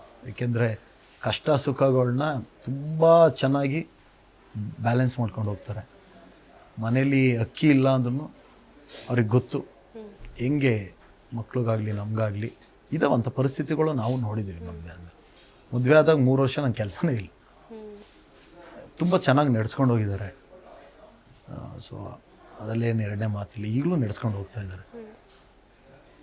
ಸೊ ಕೊನೆಯದಾಗಿ ನಿಮ್ಮ ಫಾಲೋವರ್ಸ್ ಕೂಡ ಇರ್ತಾರೆ, ಸೋಷಿಯಲ್ ಮೀಡಿಯಾದಲ್ಲಿ ಎಷ್ಟು ಆ್ಯಕ್ಟಿವ್ ಇದ್ದೀರಾ ಸರ್ ನೀವು? ಮೇಡಮ್, ನನ್ಗೆ ಅದೇ ಹೇಳಿದ್ರೆ ನಾನೇ ಬ್ಯಾನ್ ಮಾಡಬೇಕು ಅಂತಿದ್ರೆ ಅದ್ರಲ್ಲಿ ಆ್ಯಕ್ಟಿವ್ ಅಂತ ಕೇಳ್ತಿರಲ್ಲ ಮೇಡಮ್. ನೀವು ಆ್ಯಕ್ಟಿವ್ ಆಗಬೇಕು. ಏನು ಮಾಡಬೇಕು? ಅದು ಇವರಂಗೆ ಹುಚ್ಚುತ್ ನಂಗೆ ಏನೇನೋ ಏನೇನೋ ಮಾಡಬೇಡಿ, ಬಟ್ ನೀವು ಆ್ಯಕ್ಟಿವ್ ಆಗಬೇಕು. ಏನು ಮೇಡಮ್ ಈಗ ನಾನು ಏನೋ ಚೆನ್ನಾಗಿರೋದು ಆಗ್ತೀನಿ ಅಂದ್ಕೊಳ್ಳಿ, 4 ಜನ ನೋಡಲ್ಲ ಮೇಡಮ್. ನಿಮ್ಮ ಅಪ್ಡೇಟ್ ಆದರೂ ಕೊಡಬೇಕು ಸರ್. ನಾನು ಅದನ್ನ ಮಾಡ್ತಾ ಇರ್ತೀನಿ, ಫೋಟೋ ಶೂಟ್ ಮಾಡಿಸೋದಿರ್ಬೋದು, ಅದನ್ನ ಮಾಡ್ತಾ ಇರ್ತೀನಿ, ಸಣ್ಣದಾಗಿ ಮಾಡ್ತಾ ಇರ್ತೀನಿ. ಸೊ ನಿಮ್ಮ ಕೊನೆಯದಾಗಿ ನಿಮ್ಮ ಫಾಲೋವರ್ಸ್ ಇರ್ಬೋದು, ನಿಮ್ಮ ಫ್ಯಾನ್ಸ್ ಇರ್ತಾರೆ, ಏನು ಹೇಳ್ತೀರಾ ಅವ್ರಿಗೆ? ನಾನು ಅವ್ರನ್ನ ಫಾಲೋವರ್ಸು ಫ್ಯಾನ್ಸು ಅಂತ ಯಾವತ್ತೂ ಇದು ಮಾಡ್ಕೊಂಡಿಲ್ಲ. ಅವ್ರನ್ನ ನಮ್ಮ ಸಿನಿಮಾದ ಇದನ್ನೇ ಅಂತಲೇ ಅನ್ಕೊಂಡಿರೋದು. ಅಂದರೆ ಅವರೆಲ್ಲ ದೇವ್ರುಗಳೇ, ಆ ಥರನೇ ನಾನು ನೋಡೋದು. ಯಾಕೆಂದರೆ ಅವರು ಸಿನಿಮಾ ನೋಡಿದ್ರೆ ಎಲ್ಲ ಪ್ರೊಡ್ಯೂಸರಿಂದ ಹಿಡಿದು ಎಲ್ಲರಿಗೂ ಒಂದೊಂದು ಚೂರು ಹೊಟ್ಟೆ ತುಂಬುತ್ತೆ. ಹಂಗಾಗಿ ನಾನು ಅವ್ರನ್ನ ಯಾವತ್ತೂ ನನ್ನ ಫ್ಯಾನ್ಸ್, ಮೈ ಫ್ಯಾನ್ಸ್ ಹಂಗ ನಾನು ಯಾವತ್ತೂ ಅವ್ರು ನಂಗೆ ಅನ್ನಲ್ಲ. ನಾನು ಇರೋದೇ ಎಂಟರ್ಟೈನ್ಮೆಂಟ್ ಮಾಡೋಕ್ಕೆ, ಅದನ್ನು ನೀವು ನೋಡಿ ಖುಷಿ ಪಡಬೇಕು, ಶಭಾಷ್ ಅನ್ಬೇಕಷ್ಟೆ, ಅಷ್ಟೇ ಸಾಕು. ಅವ್ರಿಗೆಲ್ಲ ಕೇಳ್ಕೊಳ್ಳೋದೇನು ಅಂದರೆ, ಚಿತ್ರಮಂದಿರಗಳು ಸಾಯ್ತಿದೆ ಮೇಡಮ್. ಹೇಗೆ ನಾವೆಲ್ಲ ಚಿಕ್ಕವರಿದ್ದಾಗ ಸರ್ಕಸ್ ನೋಡ್ತಾ ಇದ್ವಿ, ಆಮೇಲೆ ಒಂದು ಇದಾಕ್ಬಿಟ್ಟು ಬೈಕ್ದು ಇದು ಮಾಡೋರು, ರ್ಯಾಲಿ ಮಾಡೋರು, ಝೊಯ್ ಅನ್ನಂಗೆ ಅವೆಲ್ಲ ನೋಡ್ತಾ ಇದ್ವಿ ನಾವು. ಮ್ಯಾಜಿಕ್ ಶೋಸ್ ನೋಡ್ತಾ ಇದ್ವಿ. ಇವತ್ತು ಅದೆಲ್ಲ ಮಿಸ್ ಆಗೋಗಿದೆ. ನೀವು ಹಿಂಗೆ ಚಿತ್ರಮಂದಿರಗಳಿಗೆ ಬಂದು ಸಿನಿಮಾಗಳನ್ನ ನೋಡ್ದಲೆ ಮನೇಲೇ ಕೂತ್ಕೊಂಡು OTTನೇ ನೋಡ್ಕೊಂಡು ಕೂತ್ಕೊಂಡ್ರೆ ಒಂದು ಕಾಲಕ್ಕೆ ಹೇಗೆ ಝೂ ಅಥವಾ ಇದು ಇಂಥದ್ದು ಮ್ಯಾಜಿಕ್ ಶೋ ಮತ್ತು ಸರ್ಕಸ್ ಅಂತ ಇತ್ತು, ಇದು ಹಂಗೆ ಹೋಗೋದು, ನಶಿಸೋಗ್ಬಿಡುತ್ತೆ. ಅವಾಗ ನೀವೇನೇ ಬಾಯಿ ಬಡ್ಕೊಂಡ್ರು ಗುರು ಕನ್ನಡಕ್ಕೆ ಹಂಗಂದ್ರೆ ಹಿಂಗೆ ಯಾವುದು ಬರೋಲ್ಲ. ತುಣ್ದಾಕಿ ಸಾಯಿಸ್ಬಿಟ್ಟಿರ್ತಾರೆ ನಮ್ಮೆಲ್ಲರೂ. ಅದಕ್ಕೆ ಒಂದು ಒಳ್ಳೆ ಪ್ಲ್ಯಾಟ್ಫಾರ್ಮ್ ಅಂದರೆ ನಮ್ಮ ಚಿತ್ರರಂಗ. ಯಾಕಂದರೆ ಕನ್ನಡ ಸಿನಿಮಾಗಳು ಮಾಡಿದಾಗ ಕನ್ನಡದಲ್ಲಿ ಮಾತಾಡ್ತಾರೆ. ಕನ್ನಡದ ಎಷ್ಟು ಮೇಡಮ್, ನಾವು ದಿನನಿತ್ಯ ಬಳಸ್ದಲ್ಲೇ ಇಲ್ದಿರೋ ಪದಗಳನ್ನ ರೈಟ್ರುಗಳು ಕನ್ನಡ ಹಾಡು ಮುಖಾಂತರನೋ ಅಥವಾ ಡೈಲಾಗ್ ಮುಖಾಂತರನೋ ಬರೆದಿರ್ತಾರೆ. ಆಮೇಲೆ ನಮ್ದು ಎಷ್ಟೋ ಐತಿಹಾಸಿಕ ಪ್ರಾಜೆಕ್ಟ್ಸ್ಗಳಿರ್ಬೋದು, ಸಾಮಾಜಿಕ ಇರ್ಬೋದು, ನಮ್ಮ ಹಿನ್ನೆಲೆಗಳನ್ನ ತೋರಿಸ್ಕೊಡುತ್ತೆ. ನಾವೆಲ್ಲ ಈಗ ಬಬ್ರುವನ, ಭಕ್ತ ಪ್ರಹ್ಲಾದ ಇವೆಲ್ಲ ಸಿನಿಮಾ ನೋಡ್ತೀವಿ ಅಂದರೆ ನಮಗೆ ಗೊತ್ತಾ ಅವ್ರು ಹಿಂಗಿದ್ರು ಅಂತ ಇಲ್ಲ. ಮುಂದಿನ ಪೀಳಿಗೆಗೂ ಅದು ನಾವು ಕೊಡಬೇಕು ಅಂದರೆ ಚಿತ್ರರಂಗ. ನಾನು ಕೇಳ್ಕೊಳ್ಳೋದವ್ರಲ್ಲ ಅಷ್ಟೇ. ನೀವು ಒಳ್ಳೆ ಸಿನಿಮಾ ಕೆಟ್ಟ ಸಿನಿಮಾ ಅದು ನೀವು ಇದು ಮಾಡಬೇಕು ಅದನ್ನು. ಯಾಕಂದ್ರೆ ನಾನೇನು ಹೇಳಿ ಎಲ್ಲ ನಮ್ಮ ಪಾಲಿಗೆ ಎಲ್ಲವೂ ಒಳ್ಳೆ ಸಿನಿಮಾಗಳೇ. ಕೆಲವೊಂದು ಅವರು ಇರೋ ವಿಚಾರನ ಹೇಳಬೇಕು ಅಂದಾಗ ಲ್ಯಾಗ್ ಆಗುತ್ತೆ. ಕೆಲವೊಬ್ಬರು ಎಂಟರ್ಟೈನ್ಮೆಂಟಿಗೆ ಮಾಡಿರ್ತಾರೆ, ಕೆಲವೊಬ್ಬರು ಇದು ಐತಿಹಾಸಿಕ ಮಾಡಿರ್ತಾರೆ, ಪೌರಾಣಿಕ ಮಾಡಿರ್ತಾರೆ. ನೀವೆಲ್ಲ ಸಿನಿಮಾಗಳ್ನು ದಯವಿಟ್ಟು ಓ ಟಿ ಟಿಗೆ ಬರುತ್ತೆ ಅಂತ ಕಾಯ್ಕೊಂಡು ಕೂತ್ಕೋಬೇಡಿ. ಈ ಇನ್ಸ್ಟಾಗ್ರಾಮ್ ಜೊತೆ ಆ ಓ ಟಿ ಟಿಗೂ ಒಂದು ರೂಲ್ಸ್ ತರಬೇಕು. 6 ತಿಂಗಳು ಆದಮೇಲೆ ಸಿನಿಮಾ ಥಿಯೇಟ್ರಿಗೆ ಬಂದಾದಮೇಲೆ ಬರಬೇಕು. ಅದು ಅದನ್ನು ಬೇಕಾದ್ರೆ ನಾನೇ ಕೇಳ್ಕೊಬಿಡ್ತೀನಿ. ಯಾರು ಧ್ವನಿ ಇತ್ತು ನಮಗೆ ಸಪೋರ್ಟ್ ಮಾಡೋರು ಬೇಕಾದ್ರೆ ಬಂದು ಮಾಡಿ. ನಮ್ಮ ಗೌರ್ಮೆಂಟಿಗೆ ಹೇಳಬೇಕು, ಬೇರೆ ಯಾರೂ ಕೈ ಹಿಡಿಯಲ್ಲ. ಯಾಕಂದರೆ ಮೇಡಮ್ ಈಗ ನಮ್ಮ ಚಿತ್ರರಂಗದಲ್ಲಿ ಸೀನಿಯರಿಟಿ ಅನ್ನೋದು ಯಾರಿದ್ದಾರೆ ಅವ್ರನ್ನೆಲ್ಲ ನಾವು ನೋಡ್ಕೊಂಡು ಬಂದಿದ್ದೀವಿ. ಅವ್ರು ನಮಗೆ ದಾರಿ ಮಾಡಿಕೊಡಿ ಅಂತ ಕೇಳ್ಕೊಡ್ತೀವಿ. ಎಲ್ರಿಗೂ ನಾನು ಕೇಳ್ತಾ ಇದ್ದೀನಿ, ಅಣ್ಣನಿಂದ ಹಿಡಿದು ಇನ್ನೊಬ್ರು ಸ್ಟಾರ್ ಅಂತ ಯಾರಿದ್ದಾರೆ ಎಲ್ರಿಗೂ ನಾನು ಕೇಳ್ಕೊಡ್ತೀನಿ. ಎಲ್ರಿಗೂ ದಯವಿಟ್ಟು ನಿಮ್ಮಂಗೆ ನಾವು ಕನ್ಸಿಟ್ಕೊಂಡು ಬಂದಿರ್ತೀವಿ, ನಮಗೂ ಒಂದು ದಾರಿ ಮಾಡಿಕೊಡಿ. ಇವಕ್ಕೆಲ್ಲ ನೀವುಗಳೇ ದೊಡ್ಡವ್ರು ಹೋಗಿ ಗೌರ್ಮೆಂಟ್ ಜೊತೆ ಮಾತಾಡಬೇಕು. ಅವ್ರಿಗೆ ನೀವೇ ಹೇಳಬೇಕು ಒಂದು ರೂಲ್ಸ್ ಆ್ಯಂಡ್ ರೆಗ್ಯುಲೇಷನ್ಸ್ ಅಂದರೆ ಯಾರು ಏನು ಮಾಡೋಕ್ಕಾಗುತ್ತೆ. ಒಂದು 6 ತಿಂಗಳಾದಮೇಲೆ ಓ ಟಿ ಟಿಗೆ ಬರಬೇಕು ಆ ಥರ ಏನಾದ್ರು ತನ್ನಿ ರೂಲ್ಸು. ಎಲ್ಲರೂ ಹುಡುಗರು ಓ ಟಿ ಟಿ ಮಿಸ್ ಆಯ್ತಾ, ಹುಡುಗರು ಮನೇಲಿ ಬರುತ್ತೆ ನೋಡೋಣ ಅಂತ ಹಂಗೆ ಕೂತ್ಕೊಬಿಟ್ಟಿದ್ರು. ಹೆಂಗೆ ಮತ್ತೆ? ಹಾಗಾಗಿ ನಾನು ನಮ್ಮ ಕರ್ನಾಟಕದ ಬೇರೆಯವ್ರಿಗೆ ಗೊತ್ತಿಲ್ಲ, ನನಗೆ ನಮ್ಮ ಕನ್ನಡದ ಮಾತ್ರ ನಾನು ಮಾತಾಡ್ತಾ ಇದ್ದೀನಿ. ನಿಮ್ಮೆಲ್ಲರೂ ಕೈ ಮುಗಿ ಕೇಳ್ತೀನಿ, ದಯವಿಟ್ಟು ನಮ್ಮನ್ನೆಲ್ಲ ಉಳಿಸಿ ಚಿತ್ರರಂಗ ಉಳಿಸಿ, ಕನ್ನಡ ಭಾಷೆ ಉಳಿಸಿ. ನವಂಬರ್ 1ರಲ್ಲಿ ಮಾತ್ರ ಸೆಲೆಬ್ರೇಷನ್ ಅಲ್ಲ, ಈ ಥರ ಎಲ್ಲ ವಿಚಾರಗಳಲ್ಲೂ ಸೆಲೆಬ್ರೇಷನ್ನು ಜೊತೆಗೆ ಸಪೋರ್ಟ್ ಇರಬೇಕು. ಇಷ್ಟ. ಸೊ ಇನ್ನು ಮುಂದೆ ತಪ್ಪಿದ್ರೆ ದಯವಿಟ್ಟು ಕ್ಷಮಿಸ್ಬಿಡಿ. ಖಂಡಿತವಾಗ್ಲೂ ಯಾವುದೋ ತಪ್ಪಿಲ್ಲ. ನಿಮ್ಮ ಸ್ಲೋಗನ್ ಯಾವುದಾದ್ರೂ ಇದೆಯಾ? ರಾಜ್ ಅವರ ಸ್ಲೋಗನ್ ಇಲ್ಲ ಮೇಡಮ್, ನೀವೀಗ ಹೇಳಿದ್ಮೇಲೆ ನನ್ನ ತಲೆಗೆ ಕರೆಕ್ಟಲ್ಲ, ಈ ಥರ ಏನಾದ್ರು ಮಾಡಬೇಕಲ್ಲ ಅನ್ಸುತ್ತೆ. ಯಾಕಂದರೆ ಯಶ್ ಅವರು ಪ್ರತಿ ಬಾರಿ ಏನಾದರೂ ಮಾಡೋಕ್ಕಿಂತ ಮುಂಚೆ ಹೇಳಿ ಮಾಡ್ತಾರೆ. ನಿಮ್ದು ಯಾವುದಾದ್ರೂ ಆ ಥರ ಹೇಳಿ ಮಾಡೋದಿದೆಯಾ ಅಥವಾ ಮಾಡಿದ್ಮೇಲೆ? ಇಲ್ಲ ಮೇಡಮ್, ಆ ಥರ ಇಲ್ಲ. ನಾನು ಇದನ್ನು ನಾನು ಇದು ಮಾಡಲ್ಲ.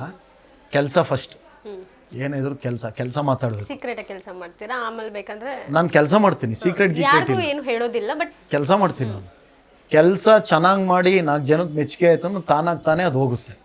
ಕೆಲಸ ಮಾಡಿ ಯಾರಿಗೂ ಮೆಚ್ಚುಗೆ ಆಗಲಿಲ್ಲ ಅಂದರೆ ನನ್ನ ಕೆಲಸದಲ್ಲಿ ಏನೋ ಲೋಪ ಇದೆ, ನಾನು ಬದಲಾಯಿಸ್ಕೋಬೇಕು ಅಷ್ಟೇ. ಈ ಥರ. ವೆರಿ ಆಲ್ ದ ಬೆಸ್ಟ್ ನಿಮ್ಮ ಜರ್ನಿಗೆ. ಜೊತೆಗೆ ಕರಿಯರ್ ಇರ್ಬೋದು, ಆ ಕರಿಯರ್ ಜರ್ನಿ ಇನ್ನಷ್ಟು ದೊಡ್ಡದಾಗಿ ಬೆಳೀಲಿ, ಅದೃಷ್ಟ ನಿಮ್ಮ ಕೈ ಹಿಡೀಲಿ ಸರಿಯಾದ ಸಮಯಕ್ಕೆ. Thank you Raj. ಸೊ ಇದಿಷ್ಟು ರಾಜ್ ಅವರ ಸಂದರ್ಶನ ಆಗಿತ್ತು. ಮತ್ತೊಂದು ಒಳ್ಳೆ ಸಂದರ್ಶನದ ಮೂಲಕ ನಿಮ್ಮ ಮುಂದೆ ಮತ್ತೆ ಬರ್ತೀನಿ. ಅಲ್ಲಿವರೆಗೂ ನೋಡ್ತಾ ಇರಿ ಗ್ಯಾರಂಟಿ ನ್ಯೂಸ್, ಸುದ್ದಿ ಖಚಿತ, ನ್ಯಾಯ ನಿಶ್ಚಿತ. ಗ್ಯಾರಂಟಿ ನ್ಯೂಸ್, ಸುದ್ದಿ ಖಚಿತ, ನ್ಯಾಯ ನಿಶ್ಚಿತ.